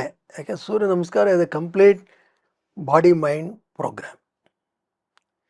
ನಮ್ಮ ದೇಹದಲ್ಲಿ ಒಂದು 600 ಆಡ್ ಮಸಲ್ಸ್ ಇದೆ, 200 ಆಡ್ ಬೋನ್ಸ್ ಇದೆ. ಇದಕ್ಕೆಲ್ಲವನ್ನ ತಲುಪೋ ರೀತಿಯಲ್ಲಿ ಸೂರ್ಯ ನಮಸ್ಕಾರದಲ್ಲಿ ಆಸನಗಳನ್ನು ಸಂಕಲನ ಮಾಡಲಾಗಿದೆ. ನೀವು 12 ಆಸನ ಅಂತ ಹೇಳಿದ್ರಿ, ಅದರಲ್ಲಿ ಬೇರೆ ಬೇರೆ ವೈವಿಧ್ಯತೆಗಳು ಉಂಟು. 12 ಉಂಟು, 10 ಉಂಟು, 7 ಉಂಟು, 20 ಉಂಟು. ಅಂದರೆ ಒಂದೊಂದು ಶಾಲೆಗಳಲ್ಲಿ ಒಂದೊಂದು ಪದ್ಧತಿ ಇದೆ. ಆದರೆ ಒಟ್ಟಾರೆ ಇದ್ರದ್ದು ಏನಪ್ಪ ಅಂತ ಹೇಳಿದ್ರೆ, it is a sequence of some different postures. Okay. ಇದನ್ನು ಮಾಡಿದಾಗ ಏನಾಗುತ್ತೆ, ಮೊಟ್ಟ ಮೊದಲನೇದಾಗಿ ನಮ್ಮ ದೇಹದ ಅನೇಕ ಸ್ನಾಯುಗಳನ್ನು ಇದು ಸಚೇತನಗೊಳಿಸುತ್ತೆ. ಯಾವುದೋ ಕೆಲವು ಪೋಸ್ಚರಲ್ಲಿ ಯಾವುದೋ ಒಂದೊಂದಕ್ಕೆ ಹೆಚ್ಚು ಪ್ರಾಧಾನ್ಯತೆ ಇರುತ್ತೆ. ಆದರೆ ಇಲ್ಲಿ ಇದು ಮಾಡೋದ್ರಿಂದ ಇಡೀ ಸಮಗ್ರ ವ್ಯವಸ್ಥೆ ಸಚೇತನಗೊಳ್ಳುತ್ತೆ. ಮತ್ತು ಸರಿಯಾದ ರೀತಿಯಲ್ಲಿ ಉಸಿರಾಟವನ್ನು ಹೊಂದಿಸ್ಕೊಂಡು ಮಾಡಿದ್ರೆ ನಮ್ಮ ಉಸಿರಾಟದ ಕ್ರಮವೂ ಚೆನ್ನಾಗಾಗುತ್ತೆ. ಹಾಗಾಗಿ ಸೂರ್ಯ ನಮಸ್ಕಾರ ಭಾಳ ಮುಖ್ಯ. ಮತ್ತು ನಾವು ಸೂರ್ಯ ನಮಸ್ಕಾರ ಮಾಡಬೇಕಾದ್ರೆ ನೋಡಿ, ಅದು ಸೂರ್ಯ ಅದನ್ನೇ ತಂದ್ಬಿಟ್ರಲ್ಲಿ. ಅಂದರೆ ನಮಗೆ ಆ ಸೂರ್ಯ ನಾರಾಯಣ ಅಥವಾ ಸೂರ್ಯ ಭಗವಂತ ಇವರ ಸನ್ನಿಧಿಯಲ್ಲಿ ನಾನು ಮಾಡ್ತಾ ಇದ್ದೀನಿ ಅಂತ ಹೇಳಿದ್ರೆ ನನ್ನ ಮನಸ್ಸು ಶುದ್ಧತೆ ಕಡೆ ನಾನು ಗಮನ ಕೊಡಬೇಕು ಅಲ್ವೇ? ಸಾಧಾರಣವಾಗಿ ಕಾಫಿ ಕುಡ್ದಂಗೆ ಎಲ್ಲೋ ಕೂತ್ಕೊಂಡು ಎಲ್ಲ ಏನೋ ಮಾಡ್ಕೊಂಡು ಮನಸ್ಸಿನಲ್ಲಿ ಏನೋ ಮಾಡ್ಕೊಂಡು ಹಿಂಗೆ ಬಗ್ಬಿಟ್ಟು ಪ್ರಯೋಜನ ಆಗಲ್ಲ. ಅದಕ್ಕೆ ಸೂರ್ಯ ನಮಸ್ಕಾರ ನೋಡಯ್ಯ, ನೀನು ಸೂರ್ಯನಿಗೆ ನಮಸ್ಕಾರ ಮಾಡ್ತಿದ್ಯಾ. ನೀನು ತಿರುಪತಿ ತಿಮ್ಮಪ್ಪನ ವೆಂಕಟರಮಣನ ಮುದ್ದೆ ನಿಂತು ನೀನು ನಮಸ್ಕಾರ ಮಾಡಿ ನಿನಗೆ ಭಕ್ತಿ ಬರಬೇಕು. ಅಲ್ಲಿ ನಿಂತ್ಕೊಂಡು ನೀನೇನೋ ನೀನು ವ್ಯವಹಾರ ಚಿಂತನೆ ಮಾಡಿದ್ರೆ ಪ್ರಯೋಜನ ಆಗಲ್ಲ.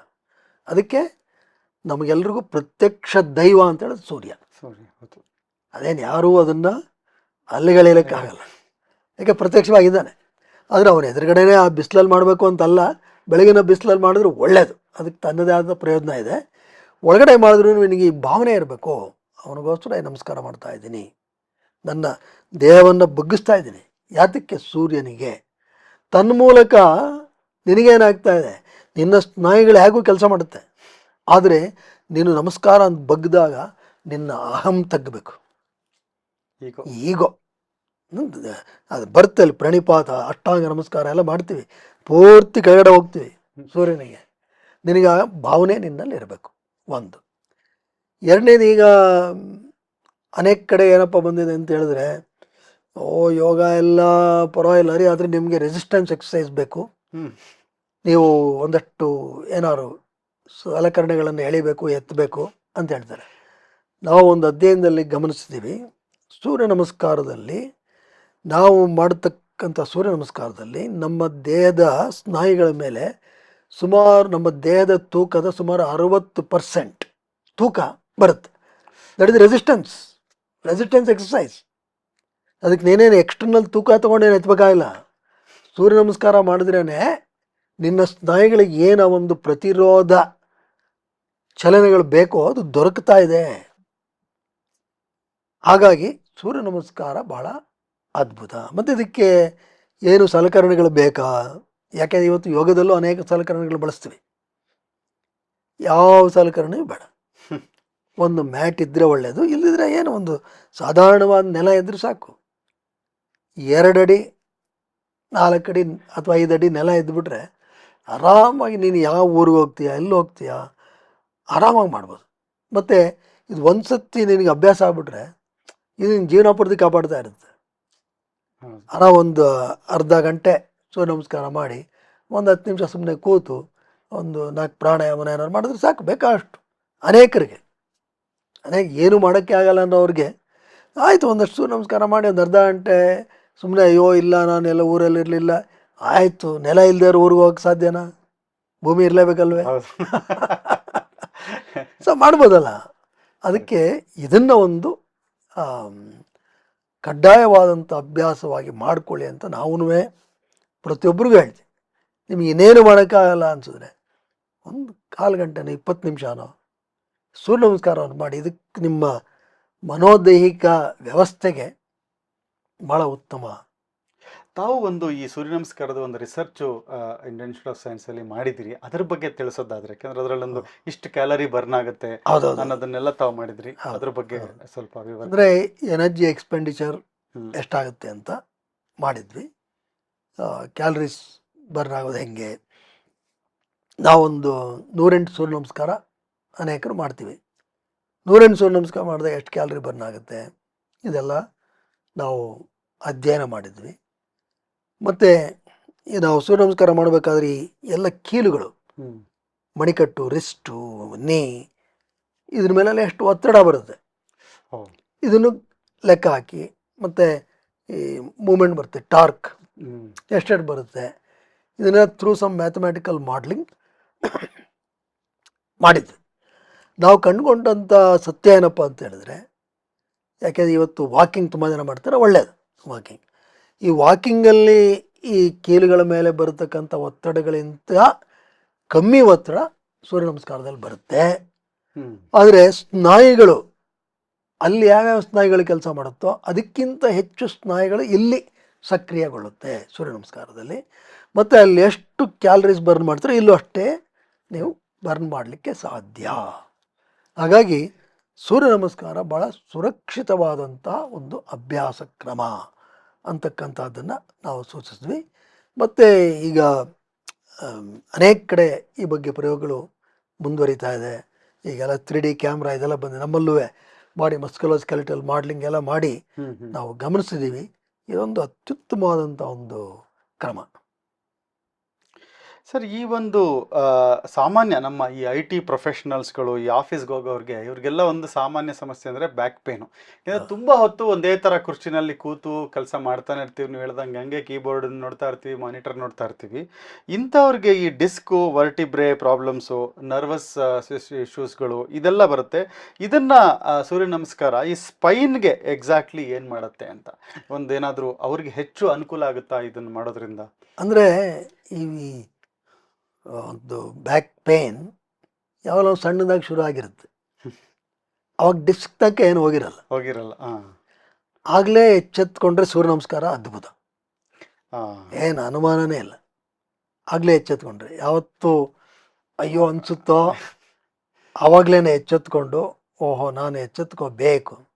ಅದು ಸಾಧಾರಣ ಏನು ಮಾಡಿಬಿಡ್ತಾರೆ ಅಂಥ ಸಮಯದಲ್ಲಿ ಅವರು ಅಯ್ಯೋ ಏನೋ ಇದು ಅಂತಾರೆ, ಇನ್ಯಾರೋ ಏನೋ ಸಜೆಷನ್ಸ್ ಕೊಡ್ತಾರೆ, ಅದಚ್ಚು ಇದಚ್ಚು ಏನೋ. ಸರಿ, ಹಾಗೆಯೇ ಅವರು ಅದನ್ನು ತಿರಸ್ಕಾರ ಮಾಡಿ ಮಾಡಿ ಮಾಡಿ ಅದೇ ರೀತಿ ಸೊಟ್ಟು ಕೂತ್ಕೊಳ್ಳೋದು, ಪೂರ್ ಮೆಕ್ಯಾನಿಕಲ್ ಪೋಸ್ಚರ್ಸ್, ಇದೆಲ್ಲ ಆಗಿ ಆಮೇಲೆ ಡಿಸ್ಕ್ ತನಕ ಹೋಗೋದು. ಯಾಕೆ ನಮಗೆ ಪ್ರಕೃತಿ ಅದ್ಭುತವಾದಂಥ ಒಂದು ರಕ್ಷಣೆಯನ್ನು ಕೊಟ್ಬಿಟ್ಟಿದೆ. ಈ ಸೊಂಟದ ದಡುಗಟ್ಟು ಇದೆ ನೋಡಿದ್ರೆ, ಸೊಂಟದ ಭಾಗದಲ್ಲಿರ್ತಕ್ಕಂಥ ದಪ್ಪನೆಯ ಚರ್ಮ, that is called nature's back belt. ಅದು ನಮಗೆ ಆ ಬೆನ್ನುಗಂಬಕ್ಕೆ ರಕ್ಷಣೆ ಕೊಡ್ತಾನೆ ಇರುತ್ತೆ. It works. ನಾವು ಉಸಿರು ತೊಗೊಳ್ಬೇಕಾದ್ರೂ ಉಸಿರು ಬಿಡ್ಬೇಕಾದ್ರೂ ಅದು ಗಮನಿಸಿದ್ರೆ ಗೊತ್ತಾಗ್ತದೆ, ಇಟ್ ಆ್ಯಕ್ಟಿವೇಟ್ಸ್, ಕೆಲಸ ಮಾಡ್ತಾ ಇದೆ. ನಾವು ಸರಿಯಾದ ರೀತಿಯಲ್ಲಿ ಉಸಿರಾಡಲ್ಲ ಅಂದರೆ ಆತಂಕರಹಿತವಾಗಿ ಉಸಿರಾಡಲ್ಲ. ಆತಂಕದಿಂದ ಉಸಿರಾಡಿದಾಗ ಅದೇನಾಗುತ್ತೆ, ಅದೂ ಬಿಗಿ ಆಗ್ತಾ ಹೋಗುತ್ತೆ. ರಿಲ್ಯಾಕ್ಸ್ಡ್ ಆಗಿರಬೇಕು. ಮೊದಲೇ ಎಚ್ಚೆತ್ಕೊಂಡು ಸೂರ್ಯ ನಮಸ್ಕಾರದ ಅಭ್ಯಾಸವನ್ನು ಪ್ರಾರಂಭ ಮಾಡಿಬಿಟ್ರೆ, ಸಾಧಾರಣ ಒಂದು 25 ವರ್ಷ ಕೆಲಸಕ್ಕೆ ಸೇರ್ಕೋತಾರೆ ಅಂದರೆ 30ನೇ ವರ್ಷದಷ್ಟೊತ್ತಿಗೆ ಈ ಬೆನ್ನು ಏನೋ ಸೂಚನೆಗಳು ಕೊಡುತ್ತೆ ಆ್ಯನ್ ಆನ್ ಆ್ಯಾವರೇಜ್. ಆಗಲೇ ಎಚ್ಚೆತ್ಕೊಂಡು ಸೂರ್ಯ ನಮಸ್ಕಾರ ಅದ್ಭುತ. ಅದಕ್ಕೆಂದರೆ ಅದರಲ್ಲಿ ಬೆನ್ನುಗಂಬಕ್ಕೆ ಎಲ್ಲ ರೀತಿಯ ಅನೇಕ ಪ್ರಮುಖ ಚಲನೆ ಏನು, ಬೆನ್ನುಗಂಬಕ್ಕೆ ಮುಂಬಾಗುವಿಕೆ, ಹಿಂಚಾಚುವಿಕೆ, ಇಷ್ಟು ಅಲ್ಲಿ ಬಂದ್ಬಿಡುತ್ತೆ ಸೂರ್ಯ ನಮಸ್ಕಾರದಲ್ಲಿ. ಮತ್ತು ನಮ್ಮ ಲೋ ಬ್ಯಾಕ್ಗೆ ನಾವು ಏಕಪಾದ ಪ್ರಸರಣಾಸನ ಅಂತ ಮಾಡ್ತೀವಿ. ಒಂದು ಕಾಲು ಮುಂದೆ ಇರುತ್ತೆ, ಒಂದು ಹಿಂದೆ ಇರುತ್ತೆ. ಅಂದರೆ ಒಂದು ಪೃಷ್ಠ ಫ್ಲೆಕ್ಷನ್ ಅಂದರೆ ಮಡಚುವಿಕೆ, ಇನ್ನೊಂದು ಪೃಷ್ಠ ಚಾಚುವಿಕೆ. ಅದೆರಡು ಸೇರಿ ಬೆನ್ನಿಗೆ ಒಳ್ಳೆ ಅದ್ಭುತವಾದಂತಹ ಚಾಚುವಿಕೆಯನ್ನು ಕೊಡುತ್ತೆ. ಅದು ನಿರಂತರವಾಗಿ ನಡೀತಾ ಇರುತ್ತೆ ಪ್ರತಿಯೊಂದು ಸೈಕಲಲ್ಲೂ. ಅದು ಅದನ್ನು ಸರಿ ಮಾಡುತ್ತೆ. ಮತ್ತು ದ್ವಿಪಾದ ಪ್ರಸರಣಾಸನ ಅಂತ ಒಂದು ಮಾಡ್ತೀವಿ. ಅದರಲ್ಲಿ ಏನಾಗುತ್ತೆ ಅಂದರೆ ಕೈ ಮತ್ತು ಪಾದದ ಮೇಲೆ ನೀವು ಇಡೀ ದೇಹದ ತೂಕವನ್ನು ತೊಗೋಬೇಕು. ಅವಾಗೇನಾಗುತ್ತೆ, ಈ ಭಾಗ ಅಂದರೆ ಕೋರ್ ಮಸಲ್ಸ್ ಅಂತ ಹೇಳಿದ್ರೆ ಲಂಬಾರ್, ಸೊಂಟ, ಪೆಲ್ವಿಕ್, ಈ ಬೋಗುಣಿ ಪ್ರದೇಶ ಮತ್ತು ಹಿಪ್ ಕಾಂಪ್ಲೆಕ್ಸ್, ಇದರ ಸಮೂಹ. ಅಲ್ಲೇನಾಗುತ್ತೆ, ಅದಕ್ಕೆ ಶಕ್ತಿ ಸಿಗುತ್ತೆ. ಹಾಗೆ ಕೆಳಗಡೆ ಹೋಗ್ತೀವಿ ಚದುರಂಗ ದಂಡಾಸನ ಅಂತ. ಅವಾಗೇನಾಗುತ್ತೆ, ಅಲ್ಲೂ ಕೋರ್ ಮಸಲ್ಸ್ ಎಲ್ಲ ಬಿಗಿ ಆಗುತ್ತೆ, ಚೆನ್ನಾಗಾಗುತ್ತೆ. ಆವಾಗ ಈ ಪ್ಲ್ಯಾಂಕ್ ಅಂತ ಏನು ಮಾಡ್ತಾರೆ ಈಗ, ಅದರ ಮತ್ತೊಂದು ಅದ್ಭುತ ರೂಪ, ಅದನ್ನು ಮೀರಿಸ್ತಕ್ಕಂಥ ಒಂದು ರೂಪ. ಅದರಲ್ಲೇ ಎಲ್ಬೋ, ರಿಸ್ಟು ಎಲ್ಲ ಬಲಯುತಗೊಳ್ಳುತ್ತೆ. ಆಮೇಲೆ ಅಧೋಮುಖ ಶ್ವಾನಾಸನ ಅಂತ ಒಂದು ಬರುತ್ತೆ. ತಲೆ ಕೆಳಗಡೆಗೆ, ಪೃಷ್ಠ ಮೇಲಕ್ಕೆ, ಕೈ ಕಾಲೆರಡು ನೇರ. ಅದರಲ್ಲಿ ಏನಾಗುತ್ತೆ, ಉದರದ ಭಾಗಕ್ಕೆ ಒಂದು ಹಿಮ್ಮುಖವಾದಂಥ ಚಲನೆ, ಗ್ರಾವಿಟೇಷನ್ ಫೋರ್ಸ್ ರಿವರ್ಸ್ ಆಗುತ್ತೆ ಅಲ್ಲಿ ಉದರದ ಭಾಗದಲ್ಲಿ ಡೌನ್ವರ್ಡ್. ಹಾಂ ಅವಾಗೇನಾಗುತ್ತೆ, ಡಯಾಫ್ರಮ್ ಆರಾಮಾಗಿ ಎದೆ ಕಡೆ ಹೋಗುತ್ತೆ. ಆಗ abdominal breathing becomes very deep. ಆಗ ಹೊಟ್ಟೆಯನ್ನು ಒಳಗೆ ಕೇಳ್ಕೊಂಡ್ರೆ ಅಲ್ಲಿರ್ತಕ್ಕಂಥ ಅಡ್ಡ ಒಡಲ ಸ್ನಾಯು, ಅದು ಒಳಗಡೆ ಇರತಕ್ಕಂಥ 4ನೇ ಪದರ ಉದರದ ಭಾಗದಲ್ಲಿ ಅಡ್ಡ ಒಡಲ ಸ್ನಾಯು ಟ್ರಾನ್ಸ್ವರ್ಸಸ್ ಅಬ್ಡಾಮಿನಸ್ ಮಸಲ್, ಅದು ಸಚೇತನಗೊಳ್ಳುತ್ತೆ. ಅದೇನಪ್ಪ ಅಂತ ಹೇಳಿದ್ರೆ is A very important protective muscle for the back. ಅದು ಬ್ಯಾಕ್ಗೆ ಏನು ಮಾಡುತ್ತೆ ಅಂತ ಹೇಳಿದ್ರೆ, ನಾವು ನಡಿಬೇಕಾದ್ರೆ ಅಥವಾ ಇನ್ನೇನೋ ಕಾಲೆಲ್ಲ ಸ್ವಲ್ಪ ಮೇಲಕ್ಕೆ ಎತ್ತಿಡ್ತೀರ, ಅವಾಗೆಲ್ಲ ಅದೇನಂತ ಅದಕ್ಕೂ ನಾವು ಈ ಆ್ಯಕ್ಷನ್ ಮಾಡೋಕ್ಕೂ ಮೊದಲೇ ಅದು ಸಂಕುಚನಗೊಂಡು ಬೆನ್ನಿಗೆ ರಕ್ಷಣೆ ಕೊಡುತ್ತೆ. ಯಾಕೆ ಮೆದುಳು ಮುಖಾಂತರ ಎಲ್ಲ ಕೆಲಸ ನಡೆಯುತ್ತೆ. ಮೆದುಳಿಂದ ಮೊದಲು ಇದಕ್ಕೆ ಮಾಹಿತಿ ಹೋಗುತ್ತೆ, ಇವನೇನೋ ಮಾಡ್ತೀಯಾನೆ, ಇದು ಹಿಡ್ಕೊಳ್ಳೋದು. ಅದನ್ನು ನಾವು ಸಚೇತನವಾಗಿ ಇಟ್ಕೋಬೇಕು. ಅದು ನೋಡಿ ಸೂರ್ಯ ನಮಸ್ಕಾರದಲ್ಲಿ ಇವೆಲ್ಲ ಸಾಧ್ಯ ಆಗುತ್ತೆ. ಇಷ್ಟೆಲ್ಲ ಒಂದು ಸೈಂಟಿಫಿಕ್ ಪ್ರೋಸೆಸ್ ಒಳಗಡೆ ನಡೀತಾ ಇರುತ್ತೆ. ನಾವು ಆ ಸೂರ್ಯ ನಮಸ್ಕಾರ ಮಾಡೋದ್ರಿಂದ ಇಷ್ಟು ಆಸನಗಳಲ್ಲಿ ಅಷ್ಟೆಲ್ಲ ಮಸಲ್ಸ್ ಗಳಿಗೆ ಏನ್ ಬೇಕು, ಅದು ರಿಲ್ಯಾಕ್ಸ್ ಆಗಕ್ಕೆ ಏನ್ ಬೇಕು, ಸ್ಟ್ರೆಚ್ ಆಗಕ್ಕೆ ಏನ್ ಬೇಕು, ರೆಸಿಸ್ಟೆನ್ಸ್ ಬಿಲ್ಡ್ ಆಗಕ್ಕೆ ಏನ್ ಬೇಕು, ಎಲ್ಲ ಪರಿಪೂರ್ಣವಾದಂಥ ಒಂದು ವ್ಯವಸ್ಥೆ. ಸ್ವಲ್ಪ ನಿಧಾನವಾಗಿ ಶ್ರದ್ಧೆಯಿಂದ ಮಾಡಬೇಕು. ಅದ್ಭುತ ಸರ್. ಅದಕ್ಕೆ ನಿಮ್ಗೆ ನೀವು ಸೈಂಟಿಸ್ಟ್ ಯಾಕೆ ಅನ್ನೋದು ಈಗ ಗೊತ್ತಾಯ್ತು ನನಗೆ. ಯಾಕಂದ್ರೆ ಸೈಂಟಿಸ್ಟ್ ಆದ್ರೆ ಇದ್ರದ್ದು ಅರ್ಥ ಆಗೋದು. ಯಾಕಂದ್ರೆ ಬರೀ ಯೋಗದ ಪಾಠ ಮಾಡೋರು ಬಹಳಷ್ಟು ಜನ ಇದ್ದಾರೆ. ಇಲ್ಲ, ಆದ್ರೆ ಹಿಂದೆ ಇರೋ ಒಂದು ಕನ್ವಿಕ್ಷನ್, ಯಾಕಂದ್ರೆ ನಮ್ಗೆ ಸೈನ್ಸ್ ಓದೋರ್ಗೆ ಏನಂದ್ರೆ ಕನ್ವಿಕ್ಷನ್.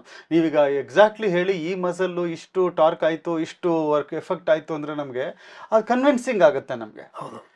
ಹಾಗಾಗಿ ಅದು ನನಗೆ ತುಂಬಾ ಇಷ್ಟವಾದ ವಿಷಯ. ಯಾಕೆಂದ್ರೆ ಆ ಸೈಂಟಿಫಿಕ್ ಬ್ಯಾಕ್ಗ್ರೌಂಡ್ ಇಂದ ಬಂದವರಿಗೆ ಇದನ್ನ ಸರಿಯಾಗಿ ಕನ್ವಿನ್ಸ್ ಮಾಡೋದಕ್ಕೆ ಸಾಧ್ಯ.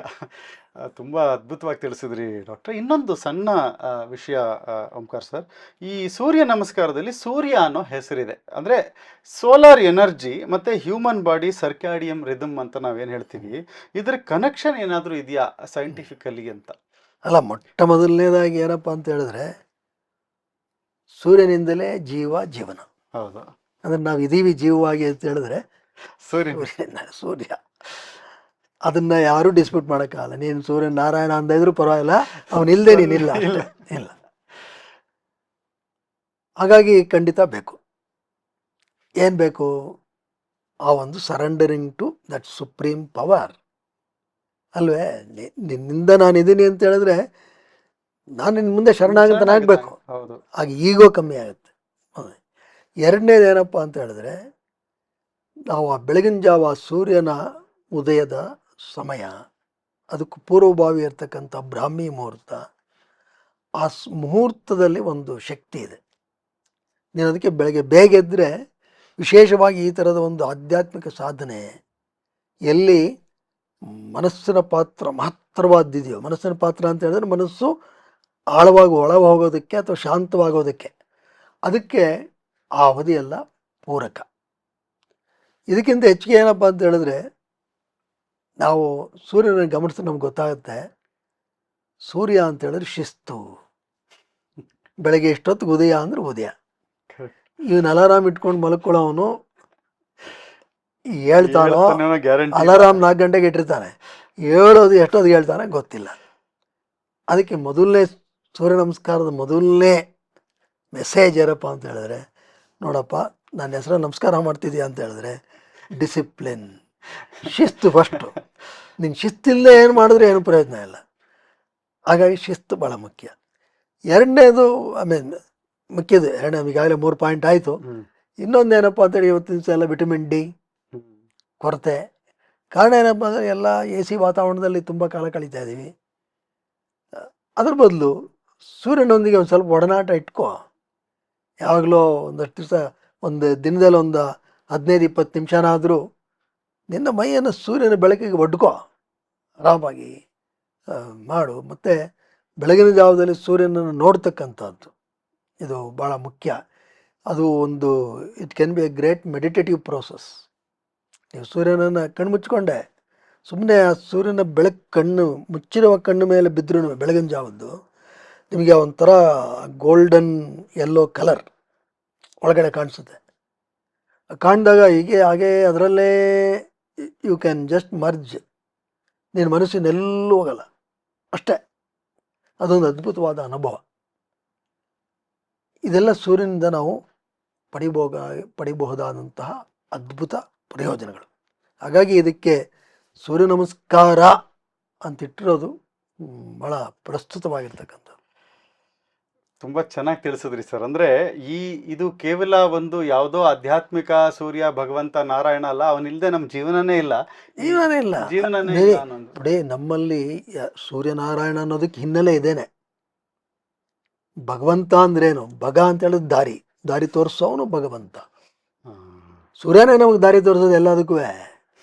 ಸೂರ್ಯ ಇಲ್ಲದೆ ಒಂದು ಏನು ಬೆಳೆಯೋಕ್ಕಾಗಲ್ಲ, ಏನೂ ಆಗಲ್ಲ, ಜೀವನೇ ಇರಲ್ಲ. ಅದಕ್ಕೆ ನಮಗೆ ಆ ಸೂರ್ಯನಿಗೆ ಆ ಒಂದು ಸ್ಥಾನ.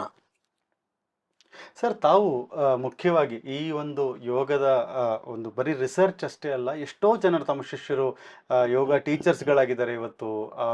ಮತ್ತು ಥೆರಪಿ ಕೂಡ ತಾವು ಮಾಡ್ತೀರಾ. ಅದರ ಜೊತೆಗೆ ಒಂದು ಯಾರಿಗೆ ಸಮಸ್ಯೆ ಇರೋರಿಗೆ ಯೋಗ ಥೆರಪಿ ಮಾಡ್ತೀರಾ, ಅದರ ಜೊತೆಗೆ ಈ ಸ್ಪೋರ್ಟ್ಸಲ್ಲಿ ಎಕ್ಸೆಲ್ ಆಗಬೇಕು ಅಂದರೆ ತಾವು ಒಂದು ದೊಡ್ಡ ಮಾದರಿ ಹಾಕ್ಕೊಟ್ಟಿದ್ದೀರಾ. ಆ 2011 ವರ್ಲ್ಡ್ ಕಪ್ನಲ್ಲಿ ಇಡೀ Indian cricket team, including Sachin Tendulkar ಇರ್ಬೋದು, ಕುಂಬ್ಳೆ, ಆಗಿನ ಕಾಲದ ಎಲ್ಲ ಇವರಿಗೆ ಆ ಯಶಸ್ವಿಯಾಗಿ ತಾವು ಅಲ್ಲಿ ಯೋಗ ಟೀಚರ್ ಆಗಿರೋ ಟೈಮಲ್ಲೇ ನಮಗೆ ವರ್ಲ್ಡ್ ಕಪ್ ಬಂತು. ಅದರ ಒಂದು ಸಣ್ಣ ಎಕ್ಸ್ಪೀರಿಯನ್ಸ್ ಹೇಳೋದಾದ್ರೆ ಯಾವ ಥರ ನೀವು ಅವರನ್ನು ಪ್ರಿಪೇರ್ ಮಾಡ್ತಾ ಇದ್ರಿ? ಒಬ್ಬ ಸ್ಪೋರ್ಟ್ಸ್ಮನ್ಗೆ ಎಷ್ಟು ಮುಖ್ಯ ಆಗುತ್ತೆ ಇದು ಯೋಗ? ಯೋಗ ಆಟಗಾರರಿಗೆ ಭಾಳನೇ ಮುಖ್ಯ. ಯಾಕೆಂತ ಹೇಳಿದ್ರೆ ಆಟಗಾರರಿಗೆ ಕೇವಲ ದೈಹಿಕ ಒತ್ತಡ ಅಲ್ಲ, ಮಾನಸಿಕ ಒತ್ತಡ, ಭಾವನಾತ್ಮಕ ಒತ್ತಡಗಳು ಭಾಳ ಇರುತ್ತೆ.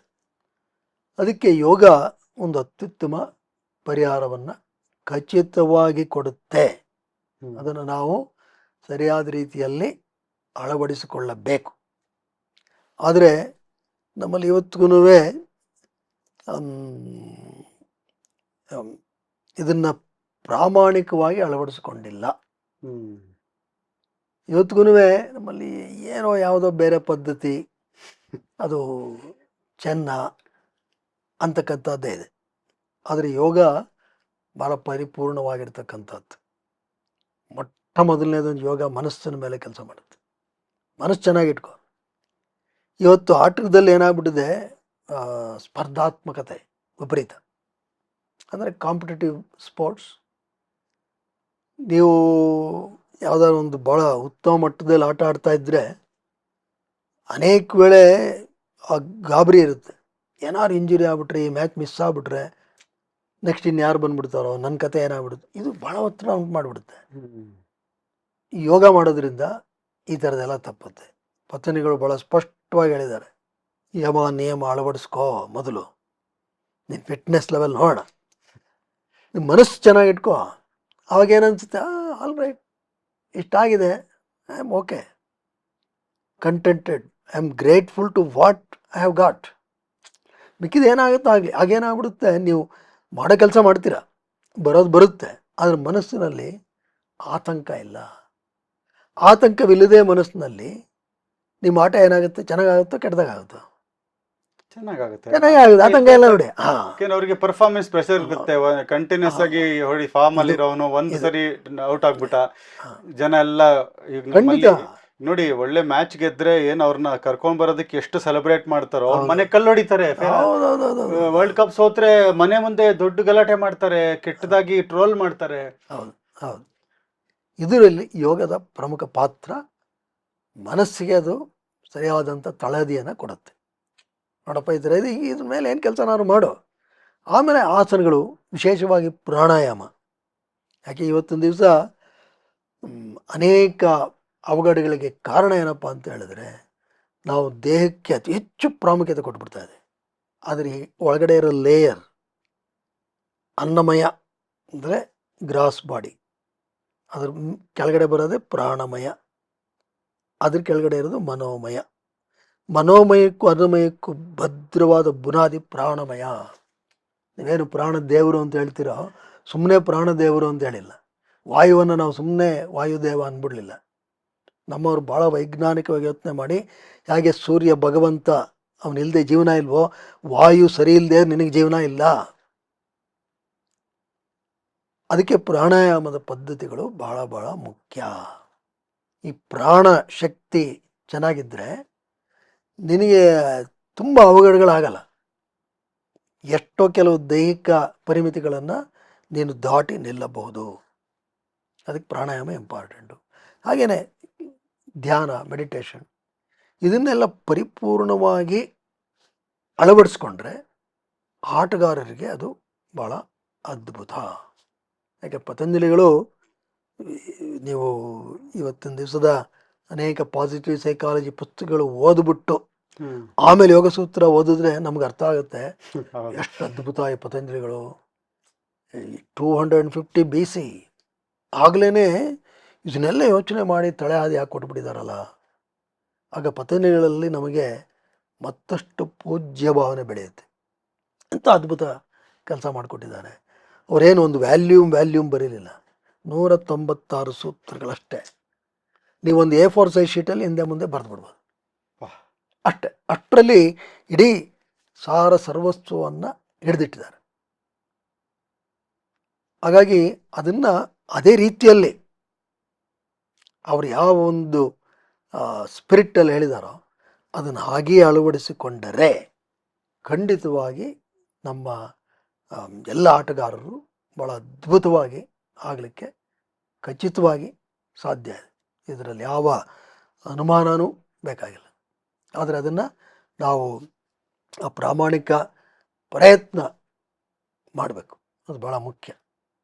ತಮ್ಮ ಒಂದು ಈ ಕ್ರಿಕೆಟರ್ಸ್ನ ಕೋಚ್ ಮಾಡೋದಿದೆಯಲ್ಲ ತುಂಬ ಕಷ್ಟ. ಯಾಕಂದರೆ ದೊಡ್ಡ ದೊಡ್ಡ ಸೆಲೆಬ್ರಿಟಿಗಳು ಈಗ ನಾವೆಲ್ಲ ಆವಾಗ ಈಗ ಒಂದು 15 ವರ್ಷದ ಹಿಂದೆ 2011ರಲ್ಲಿ ಆ ಸೌರವ್ ಗಂಗೂಲಿ ಆಗಲಿ ಅಂದರೆ ದೊಡ್ಡದು ಅವರು ಬಂದ್ರೇ 1,00,000 ಜನ ಬರೋರು. ಅಂಥವ್ರಿಗೆ ನೀವು ಹೀಗೆ ಕರೆಕ್ಟಾಗಿ ಮಾಡಬೇಕು, ಸರಿಗೆ ಮಾಡಿಲ್ಲ ಅಂತ ಹೇಳಿ ಮಾಡಿಸೋದಿದೆಯಲ್ಲ, ಆ ಅನುಭವ ಹೇಗಿತ್ತು? ಅಂದರೆ ಅದು ಒಂದು ಏನಾದರೂ ಡಿಫ್ರೆಂಟ್ ಅನ್ನಿಸ್ತಾ? ಈಗ ಬೇರೆ ಎಷ್ಟೋ ಸಾಮಾನ್ಯರಿಗೆಲ್ಲ ನೀವು ಯೋಗ ಅಭ್ಯಾಸ ಮಾಡಿಸಿದ್ದೀರಾ. ಈ ಸೆಲೆಬ್ರಿಟಿಗಳು ಅವರ ಈಗೋಗಳು ಏನಾದರೂ ಯಾವ ಥರ ಇತ್ತು ತಮ್ಮ ಅನುಭವ? ಅವರಿಗೆ ಹೇಳಿ ಸರಿಯಾಗಿ ಮಾಡಿಸಿ, ಅಫ್ಕೋರ್ಸ್ ಎಫೆಕ್ಟಿವ್ಲಿ ಅವರು ಆ ವರ್ಲ್ಡ್ ಕಪ್ ಕೂಡ ಗೆದ್ದರು. ಸೊ ಅದರದ ಒಂದು ಶ್ರೇಯಸ್ಸು ತಮಗೂ ಇದೆ. ಹಾಗಾಗಿ ಯಾವ ಥರ ಇತ್ತು ತಮಗೆ ಅನುಭವ ಅದ್ರ ಬಗ್ಗೆ? ಇಲ್ಲ, ಆ ಬಗ್ಗೆ ಖಂಡಿತವಾಗಿ ಒಂದು ಖುಷಿ ಅಂತ ಇತ್ತು. ಅದು ನಾನು ಏನು ಒಂಥರ ಇವ್ರಿಗೆ ಹೇಳ್ಕೊಡ್ತಾ ಇದ್ದೀನಿ ಅಂತಕ್ಕಂಥ ಎಕ್ಸೈಟ್ಮೆಂಟ್ ಏನು ಇರಲಿಲ್ಲ. ನಮಗೆ ಯೋಗ ಮುಖ್ಯ. ಮತ್ತು ಅಲ್ಲಿದ್ದಂಥವರು ಅಷ್ಟೇ ಪಾಪ ಯಾರೂ ಯಾವುದೇ ಒಂದು ಹಮ್ಮು ಬಿಮ್ಮು ಇಲ್ಲದೆ ಬಂದು ಮಾಡ್ತಾಯಿದ್ದೆ. ನಾನು ಭಾಳ ವರ್ಷಗಳಿಂದ ಈ ಕ್ರಿಕೆಟ್ ತಂಡದೊಡನೆ ಮಾಡ್ತಾ ಇದ್ದೆ. ಮೊದಲು ಬ್ರಿಜೇಶ್ ಪಟೇಲ್ ಕ್ರಿಕೆಟ್ ಅಕಾಡೆಮಿನಲ್ಲಿ ಶುರು ಮಾಡಿದ್ದು. ಅಲ್ಲಿಂದ ಅವರು ಅಲ್ಲಿ ಒಬ್ಬರು ರಣಜಿ ಕೋಚ್ ಒಬ್ಬರು ದಲ್ಜಿತ್ ಸಿಂಗ್ ಅಂತ ಅವರಲ್ಲಿ ಬಂದಿದ್ದರು. ಏನೋ ಮಾಡ್ತಿದ್ರಲ್ಲ, ಬನ್ನಿ KSAಗೆ ಅಂದರು. KSAಗೆ ಬಂದೆ. ಅಲ್ಲಿ ರಣಜಿ ಟ್ರೋಫಿಗೆ ಅವರೇ ಮಾಡ್ತಾಯಿದ್ರು. ಅಲ್ಲಿ ಅನಿಲ್ ಕುಂಬ್ಳೆ, ಜಾವಲ್ ಶ್ರೀನಾಥ್ ಇವರೆಲ್ಲ ನಮ್ಗೆ ಹೇಳ್ಕೊಡಿ ಸರ್ ಅಂತೇಳಿ ಹಂಗೆ ಶುರು ಆಗಿ ಹಂಗೆ ನಡೀತಾ ಇತ್ತು. ಆಮೇಲೆ ಇಂಡಿಯನ್ ಕ್ರಿಕೆಟ್ ಟೀಮ್ಗೆ ಇಂಟ್ರೊಡ್ಯೂಸ್ ಮಾಡಿದ್ರು. ಅವಾಗ ಯಾರು ಇದ್ದರು ಕೋಚ್ಗಳು, ಅವರು ಬನ್ನಿ ಮಾಡಿಸಿ ಅಂತಿದ್ರು. ಸುಮ್ಮನೆ ಕ್ಯಾಶುವಲ್ ಹೋಗಿ ಮಾಡಿಸ್ತಾ ಇದ್ದೆ, ಪೆವಿಲಿಯನಲ್ಲೇ ಕೂತ್ಕೊಂಡು ಅದು ಇದು ಮಾಡಿಸ್ತಾ ಇದ್ದೆ. ಜಾನ್ ರೈಟ್ ಅವ್ರು ಬಂದರು. ನಮ್ಗೆ ಇದೆಯಾ? John right, yes right. ಅವ್ರು ಬಂದಾಗ ಅವ್ರು ಹೇಳಿದ್ರೆ ಈ ಥರ ಕ್ಯಾಶುವಲ್ ಮಾಡಬಾರ್ದಿತ್ತು, ಕಂಪಲ್ಸರಿ ಮಾಡಿ, ಇದೇನೋ ಚೆನ್ನಾಗಿದೆ. ಅವ್ರು ನನ್ನ ಕ್ಲಾಸ್ಗೆ ಬರ್ತಿದ್ರು ಜಾನ್ ರೈಟ್. ಹೌದಾ? ಕ್ಲಾಸಲ್ಲಿ ಆ ಸ್ಟ್ರೆಚಿಂಗ್ ಎಲ್ಲ ನೋಡಿಬಿಟ್ಟು ಇದು ಕಂಪಲ್ಸರಿ ಮಾಡಬೇಕು, ಇದಕ್ಕೆ ಬನ್ನಿ ಅಂದ್ಬಿಟ್ಟು ಪ್ರತಿನಿತ್ಯ ಅವ್ರು ಎಲ್ಲಿ ಯಾವ ಹೋಟ್ಲಲ್ಲಿ ಇರೋರು ಅಲ್ಲಿ 7 to 8 ಬೆಳಗ್ಗೆ ಯೋಗ 1 hour. ಇವರು ಕೋಚ್ 6:45 ಬಂದ್ಬಿಡೋರು. And all should attend, no exception. ಹಾಗೆ ಎಲ್ಲರೂ ಪ್ಲೇಯರ್ಸ್ ಬರೋರು, 1 hour ಮಾಡೋರು. ಮತ್ತು ನಾವು ತೆಂಡೂಲ್ಕರ್ ಅಂತ ದೊಡ್ಡ ವ್ಯಕ್ತಿ, ಅವ್ರೇನು ಮಾಡೋರು ಅಂದರೆ, ಸರ್ ಕ್ಲಾಸ್ ಆದಮೇಲೆ ನನಗೊಬ್ಬನಿಗೆ ಒಂದು ಅರ್ಧ ಗಂಟೆ ಮಾಡಿಸ್ತೀರಾ ಅಂತ. ಹಾಂ, ಹೌದು. ಅವ್ರಿಗೆ ಆಲ್ಮೋಸ್ಟ್ ಅವ್ರು ಯಾವ್ಯಾವ ಇಲ್ಲಿ ಬಂದಿದ್ರು ಅವಾಗೆಲ್ಲ ಅರ್ಧ ಗಂಟೆ 3/4 ಗಂಟೆ ಮಾಡಿಸ್ತಾ ಇದೆ.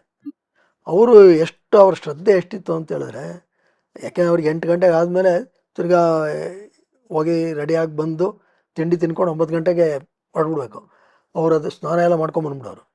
ರೆಡಿಯಾಗಿ ಬಂದ್ಬಿಟ್ಟು ಸರ್ 8:15 ತಂಗೆ ಮಾಡ್ಬೋಣ ಅಂದ್ಬಿಟ್ಟು ಮಾಡಿ ನನಗೂ ಕರ್ಕೊಂಡೋಗಿ ತಿಂಡಿ ಕೊಡಿಸಿ ಅವರು ತಿಂಡಿ ತಿಂದು ಆಮೇಲೆ ಅವ್ರು ಹೋಗೋರು. ಪ್ರತಿ 1/2 hour ಎಕ್ಸ್ಟ್ರಾ. ನ್ಯೂಸ್ ಪೇಪರಲ್ಲೇ ಎಲ್ಲ ಬಂತದು. ಆ್ಯಂಡ್ ಅವರು ಹೇಳಿದ್ರು, ಇದು ಭಾಳ ಹೆಲ್ಪ್ ಆಗಿದೆ ನನಗೆ, this has really helped me ಅಂತ. ಸೊ ಹಾಗಾಗಿ ಆ ಪ್ಲೇಯರ್ ಜೊತೆ ಒಡನಾಟ ತುಂಬ ಚೆನ್ನಾಗಿತ್ತು.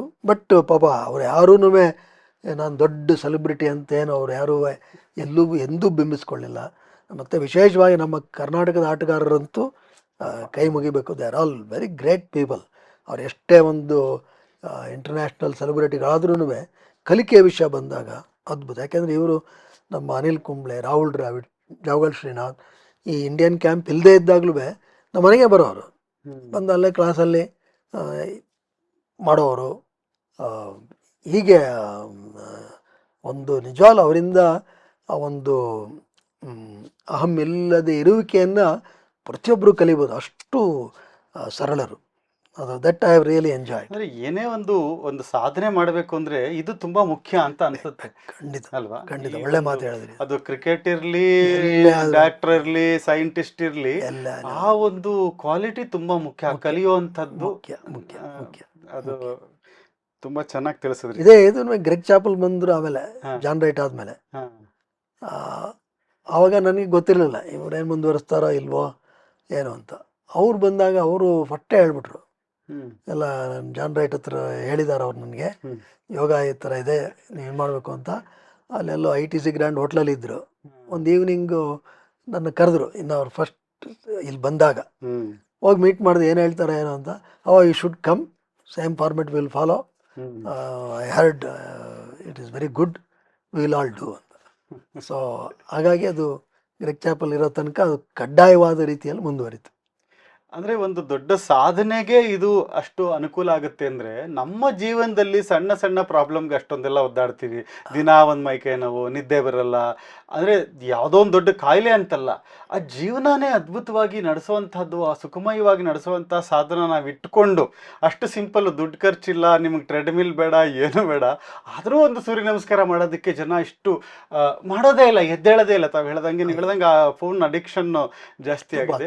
ಈ ಒಂದು ಸೂರ್ಯ ನಮಸ್ಕಾರ ಮಾಡಬೇಕು ಅಂದ್ರೆ ನಾವು ಯಾವ ತರ ಮಾಡಬೇಕು, ಹೇಗೆ ಸಾಮಾನ್ಯರು ಮನೆಯಲ್ಲಿ ಮಾಡಬೇಕು ಅಂದ್ರೆ, ತಮ್ಮ ಒಂದು ವಿಡಿಯೋಗಳು ನಾವು ಅದನ್ನ ಡಿಸ್ಕ್ರಿಪ್ಷನ್ ಲಿಂಕ್ ಅಲ್ಲಿ ಕೊಡ್ತೀವಿ. ಸೂರ್ಯ ನಮಸ್ಕಾರ ಅದ್ರ ಬಗ್ಗೆ ಯಾವ ಸಮಯದಲ್ಲಿ ಮಾಡಬೇಕು, ಹೇಗೆ ಮಾಡಬೇಕು ಅನ್ನೋದನ್ನ ಒಂದು ಸಂಕ್ಷಿಪ್ತವಾಗಿ ತಿಳಿಸ್ಕೊಡ್ತೀವಿ. ಸಮಯ ಸಾಧಾರಣವಾಗಿ ಬೆಳಗಿನ ಜಾವ ಒಳ್ಳೆಯದು, ಅನೇಕ ಕಾರಣಗಳಿಂದಾಗಿ. ಬೇರೆ ಬೇರೆ ಏನೇನೋ ಒಂದು ಡಿಸ್ಟರ್ಬೆನ್ಸಸ್ ಎಲ್ಲ ಹೆಚ್ಚಿಗೆ ಇರಲ್ಲ. ಹಾಗಾಗಿ early morning is always best. ತೀರಾ ಆಗಲಿಲ್ಲ ಯಾವುದಾದ್ರೂ ಕಾರಣಗಳಿಂದಾಗಿ ಅಂತ ಹೇಳಿದ್ರೆ, ಊಟ ಪದ್ಧತಿ ಚೆನ್ನಾಗಿದ್ದರೆ ಸಾಯಂಕಾಲನೂ ಮಾಡ್ಬೋದು. ಒಟ್ಟಾರೆ ಪ್ರತಿನಿತ್ಯ ಅಭ್ಯಾಸ ಮಾಡ್ತಕ್ಕಂಥದ್ದು ಭಾಳ ಮುಖ್ಯ.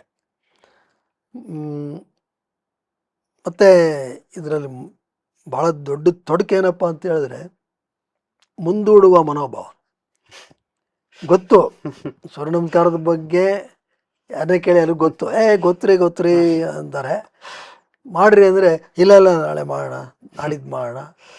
ಇದು ತೊಡಕು, ದಿ ಪ್ರೊಕ್ಯಾಸ್ಟಿನೇಷನ್. ಅದನ್ನು ಬಿಡಬೇಕು. ಇವತ್ತು ಮಾಡಬೇಕು, ಮಾಡಿ. ಮತ್ತು ಇದರಲ್ಲಿ ಒಬ್ಬೊಬ್ಬರಿಗೆ ಸ್ವಲ್ಪ ಪೆಡಿಸ್ತನ, ಸ್ಟಿಫ್ನೆಸ್ ಜಾಸ್ತಿ ಇರುತ್ತೆ. ಅದಕ್ಕೆ ನಾವೇನು ಮಾಡಿದ್ವಿ, ಗ್ರೇಡೆಡ್ ಆಗಿ ಕೆಲವು ಜೆಂಟ್ಲ್ ಸೂರ್ಯ ನಮಸ್ಕಾರವನ್ನು ಮಾಡಿದ್ದೀವಿ. Even aged people can do. ಅದರ ಹೆಚ್ಚಿಗೆ ಕಾಲು ಆ ಕಡೆ ಹೋಗೋದೇನಿರಲ್ಲ. It's only 7 steps. ಇದರಲ್ಲಿರ್ತಕ್ಕಂಥದ್ರಲ್ಲಿ ಕೆಲವೆಲ್ಲ ಅಲ್ಲಿ ಅಳವಡಿಸ್ಕೊಂಡಿದ್ದೀವಿ, ಅದನ್ನು ಮಾಡ್ಬೋದು. ಇನ್ನೊಂದು ರೆಗ್ಯುಲರ್ ಸೂರ್ಯ ನಮಸ್ಕಾರ ಎಲ್ಲರೂ ಮಾಡೋದು, ಅದನ್ನು ಮಾಡಿದ್ವಿ. ಇಲ್ಲ ನಾನು ನನಗೆ ಇನ್ನೂ ಜಾಸ್ತಿ ಫಿಟ್ನೆಸ್ ಬೇಕು, it should also be aerobic, ಈಗೆಲ್ಲ ಅದೆಲ್ಲ ಬರುತ್ತಲ್ಲ, and it should give more resistance ಅಂತ ಅವ್ರಿಗೆ 20 ಸ್ಟೆಪ್ಸ್ ಸೂರ್ಯ ನಮಸ್ಕಾರ, ಇಂಟೆನ್ಸ್ ಸೂರ್ಯ ನಮಸ್ಕಾರ ವಿತ್ ಜಂಪಿಂಗ್ ಮಾಡಿದ್ದೀವಿ. ಅದರಲ್ಲಿ ಎಲ್ಲ ಒಬೆಸಿಟಿ ಅದು ಇದು ಯಾವುದು ಇರೋಕ್ಕೆ ಸಾಧ್ಯ ಇಲ್ಲ. And it is very, very good. It will help all types of fibers in the muscle. Muscle alli there are different types of fibers. Type 1, type 2, type 2A, ಇದೆ. ಕೆಲವು muscles they help in movement. ಕೆಲವು muscles they become active when you sustain that resistance. ಕೆಲವು muscles when you make some explosive movement like jumping, they become active. ಇದೆಲ್ಲವನ್ನೂ ಒಳಗೊಂಡಿರ್ತಕ್ಕಂತಹ ಒಂದು ಸೂರ್ಯ ನಮಸ್ಕಾರವನ್ನು ಮಾಡಿದೆ. Jumping ಇದ್ರದ್ದು ಅದನ್ನು ಅಳವಡಿಸ್ಕೋಬೇಕು. ಅದು ಎಷ್ಟೊತ್ತು ನಮಗೆ ಏನು ಒಂದು ಅರ್ಧ ಗಂಟೆ ಸಾಕು. ಇವತ್ತಿನ ಯುವತಿಯರಿಗಂತೂ half an hour if they spare, that's good enough. ಅನೇಕ ವರ್ಷಗಳ ಕಾಲ ಅವರು ಈ ತಮ್ಮ ಮನೋದೈಹಿಕ ಸಾಮರ್ಥ್ಯವನ್ನು ಕಾಪಾಡಿಕೊಳ್ಳೋದಕ್ಕೆ ಸಾಧ್ಯ. ಇದೆಲ್ಲ ವಿಡಿಯೋಗಳು ಅವೈಲೇಬಲ್ ಇದೆ. ಎಲ್ಲ ಹಾಕಿದೆ. ನಮ್ಮದು yoga yoga with Omkar YouTube channel ಇದೆ. ಹ್ಮ್ ಅದರಲ್ಲಿ ಥರದ್ದು ಅನೇಕ ಸುಮಾರು 1600 ವಿಡಿಯೋಸ್ ಇದೆ. ಹ್ಮ್ ಹ್ಮ್ ಹ್ಮ್ ಅದರಲ್ಲಿ ಸೂರ್ಯ ನಮಸ್ಕಾರದ್ದೇ ಪ್ರತ್ಯೇಕವಾದ್ದು ಒಂದಷ್ಟಿದೆ. ನಾ ಎಲ್ಲ ವಿಡಿಯೋ ಲಿಂಕ್ ನ ಡಿಸ್ಕ್ರಿಪ್ಷನ್ ನಲ್ಲಿ ಖಂಡಿತ, ಹಾಕ್ತೀನಿ. ಖಂಡಿತ. ಸೊ ಯಾರಿಗೆ ಅದನ್ನ ಫಾಲೋ ಮಾಡಬೇಕು ಅನ್ನೋದಕ್ಕೆ ಅದನ್ನ ಮಾಡಿಕೊಂಡು ಅವರು ಪ್ರತಿದಿನ ನೀವು ಹೇಳ್ದಂಗೆ ಒಂದು ದೊಡ್ಡ ಸಮಸ್ಯೆ ನಮಗೆ ಅಂದ್ರೆ ಒಂದು ದಿನ ಆರಂಭ ಶೂರರು ನಾವು ಫಸ್ಟ್ ಡೇ ಮಾಡ್ಬಿಡ್ತೀವಿ. ಅದೇ ಬರೋದು. Consistency is very very important. ಮತ್ತು ಇವತ್ತೇನು ಸಮಸ್ಯೆ ಇಲ್ಲ ಅಂದ್ಬಿಟ್ಟು ಸುಮ್ಮನೆ ಕೂತ್ಕೋಬಾರ್ದು. ಯಾವುದೇ ಸಮಸ್ಯೆ ಏಕಾಏಕಿ ತಪ್ಪಂತ ಬಂದ್ಬಿಡಲ್ಲ. ಎಲ್ಲೋ ಡೆವಲಪ್ ಆಗ್ತಾ ಇರುತ್ತೆ, ಯಾವತ್ತೋ ಪ್ರಕಟಗೊಳ್ಳುತ್ತೆ. ನಾವು ಸ್ವಲ್ಪ 20-30 ಪ್ರಾಯದಲ್ಲಿ ಎಚ್ಚರಿಕೆಯನ್ನು ವಹಿಸಿದ್ರೆ ಇದು ಭಾಳ ಅದ್ಭುತ. ತುಂಬ ಒಂದು ವಿಷಯ ನನಗೆ ತುಂಬ ಇಷ್ಟ ಆಗಿದ್ದು, ಈಗ ವಯಸ್ಸಾದವ್ರಿಗೆ ಬೇರೆ ಒಂದಿದೆ, ನಿಮಗೆ ಸಾಮಾನ್ಯ ರೆಗ್ಯುಲರ್ ಆಗಿ ಯೂಸ್ ಮಾಡೋರ್ಗೆ ಒಂದಿದೆ, ಇಂಟೆನ್ಸ್ ಆಗಿ ಯಾರಿಗೆ ಪ್ರಾಕ್ಟೀಸ್ ಮಾಡಬೇಕು ಅವ್ರಿಗೆ ಒಂದು ಫಾರ್ಮ್ಯಾಟ್ ಇದೆ ಅಂತ ತಾವು ಹೇಳಿದ್ರಿ. ಯಾಕಂದರೆ ತುಂಬ ಜನ ನನಗೆ ನಮ್ಮ ಚಾನಲ್ ಅಧ್ಯಾತ್ಮದ ಕಂಟೆಂಟ್ ಇರೋದ್ರಿಂದ ಹೆಚ್ಚು ವಯಸ್ಸಾದವ್ರು ನೋಡ್ತಾರೆ, ಮಿಡ್ಲ್ ಏಜ್ ಅವರು ನೋಡ್ತಾರೆ. ಈ ವಯಸ್ಸಾದವ್ರಿಗೆಲ್ಲ ನಾವು ಹೇಳೋ ಎಲ್ಲನೂ ಮಾಡ್ಲಿಕ್ಕೆ ಆಗಲ್ಲ, ಅವ್ರಿಗೆ ಅಂತಾನೆ ಮನಸ್ಸಲ್ಲಿ ಇಟ್ಕೊಂಡು ನೀವು ಅದರದ್ದೊಂದು 7 ಸ್ಟೆಪ್ ಇರುವಂಥದ್ದು ಮಾಡಿದ್ದೀರಾ ಅಂತ ತಾವು ಹೇಳಿದ್ರಿ. ಇದೆಲ್ಲ ಡಿಸ್ಕ್ರಿಪ್ಷನ್ ನಾನು ಕೊಡ್ತೀನಿ. ಈ ಬಿಗಿನರ್ಸ್ ಆದರೆ ಎಷ್ಟರಿಂದ ಶುರು, ಒಂದು 3 ರೌಂಡ್ ಮಾಡಿದ್ರೆ ಎಷ್ಟಕ್ಕೆ ಸುಸ್ತಾಗುತ್ತೆ ಅಷ್ಟಕ್ಕೆ ನಿಲ್ಲಿಸ್ಬೇಕಾ ಅಥವಾ ಕಂಟಿನ್ಯೂ ಮಾಡ್ತಾ ಹೋಗ್ಬೇಕಾ? ಅಲ್ಲ, ಸುಸ್ತು ಅನ್ನೋದು ಏನು ಹಿಡಿದು ರಿಲೇಟಿವ್.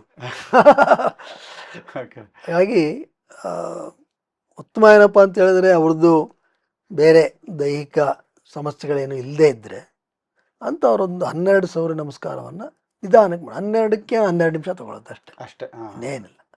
ನಿಧಾನಕ್ಕೆ ಅಷ್ಟು ಮಾಡಿ ಸಾಕು. ಆಮೇಲೆ ಗ್ರ್ಯಾಜುವಲಿ ಇಂಪ್ರೂವ್.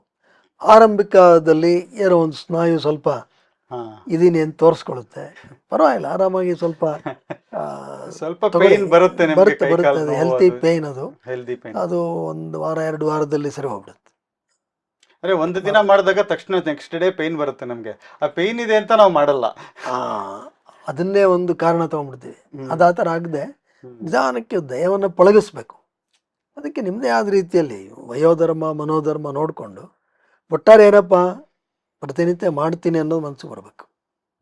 ಬಂದು ಅದು ಮಾಡ್ತಾ ಹೋದರೆ ಮೊದಲು ನಿಧಾನಕ್ಕೆ ಮಾಡಿ, ತೊಂದರೆ ಇಲ್ಲ. ಗೋಯಿನ ವೆರಿ ಸ್ಲೋ ಪೇಸ್, ಸುಮ್ಮನೆ ದಡ್ಡ ಅಂತ ಮಾಡಬೇಡಿ. ಆಮೇಲೆ ಅದನ್ನು ಸಂಖ್ಯೆಗಳನ್ನು ನಿಧಾನವಾಗಿ ಜಾಸ್ತಿ ಮಾಡ್ಕೊಳ್ಳಿ. ಈ ಕೊನೆಯ ಒಂದು 4 ಪ್ರಶ್ನೆ ನಾವು ರ್ಯಾಪಿಡ್ ಫೈರ್ ರೌಂಡ್ ಅಂತ ಇಟ್ಕೊಳ್ತೀವಿ. ಇದರಲ್ಲಿ ಒಂದೊಂದೇ ಲೈನಲ್ಲಿ ಉತ್ತರ ಹೇಳೋ ಥರದ್ದು. ಈಗ ಮೊದಲನೇದಾಗಿ ಹೇಳೋದಾದ್ರೆ ಯೋಗ ವರ್ಸಸ್ ಜಿಮ್, ಇದರಲ್ಲಿ ಒಂದನ್ನು ಆರಿಸಿ ಯಾಕೆ ಅಂತ ಒಂದು ಲೈನಲ್ಲಿ ಹೇಳೋದಾದ್ರೆ. ಯಾವ್ದು ಆರಿಸ್ಕೋತೀವಿ ಮುಖ್ಯ ಅಲ್ಲ, ಮನಸ್ಸಿನ ಸ್ಥಿತಿಯೇ ಮುಖ್ಯ. ಯೋಗ ತರಗತಿಯಲ್ಲಿ ತ್ರಿಕೋಣಾಸನವನ್ನೇ ಮಾಡಿ ಮನಸ್ಸು ಬ್ರಿಗೇಡ್ ರೋಡ್ ಕಡೆ ಇದ್ದರೆ ಅದು ಯೋಗ ಅಲ್ಲ. ಜಿಮ್ಮಲ್ಲಿ ತೂಕವನ್ನು ಎತ್ತುತ್ತಾ ಇದ್ದೀನಿ, ಮನಸ್ಸು ಅಲ್ಲೇ ಇದೆ ಅಂತ ಅದು ಯೋಗವೇ. Beautiful sir, extraordinary.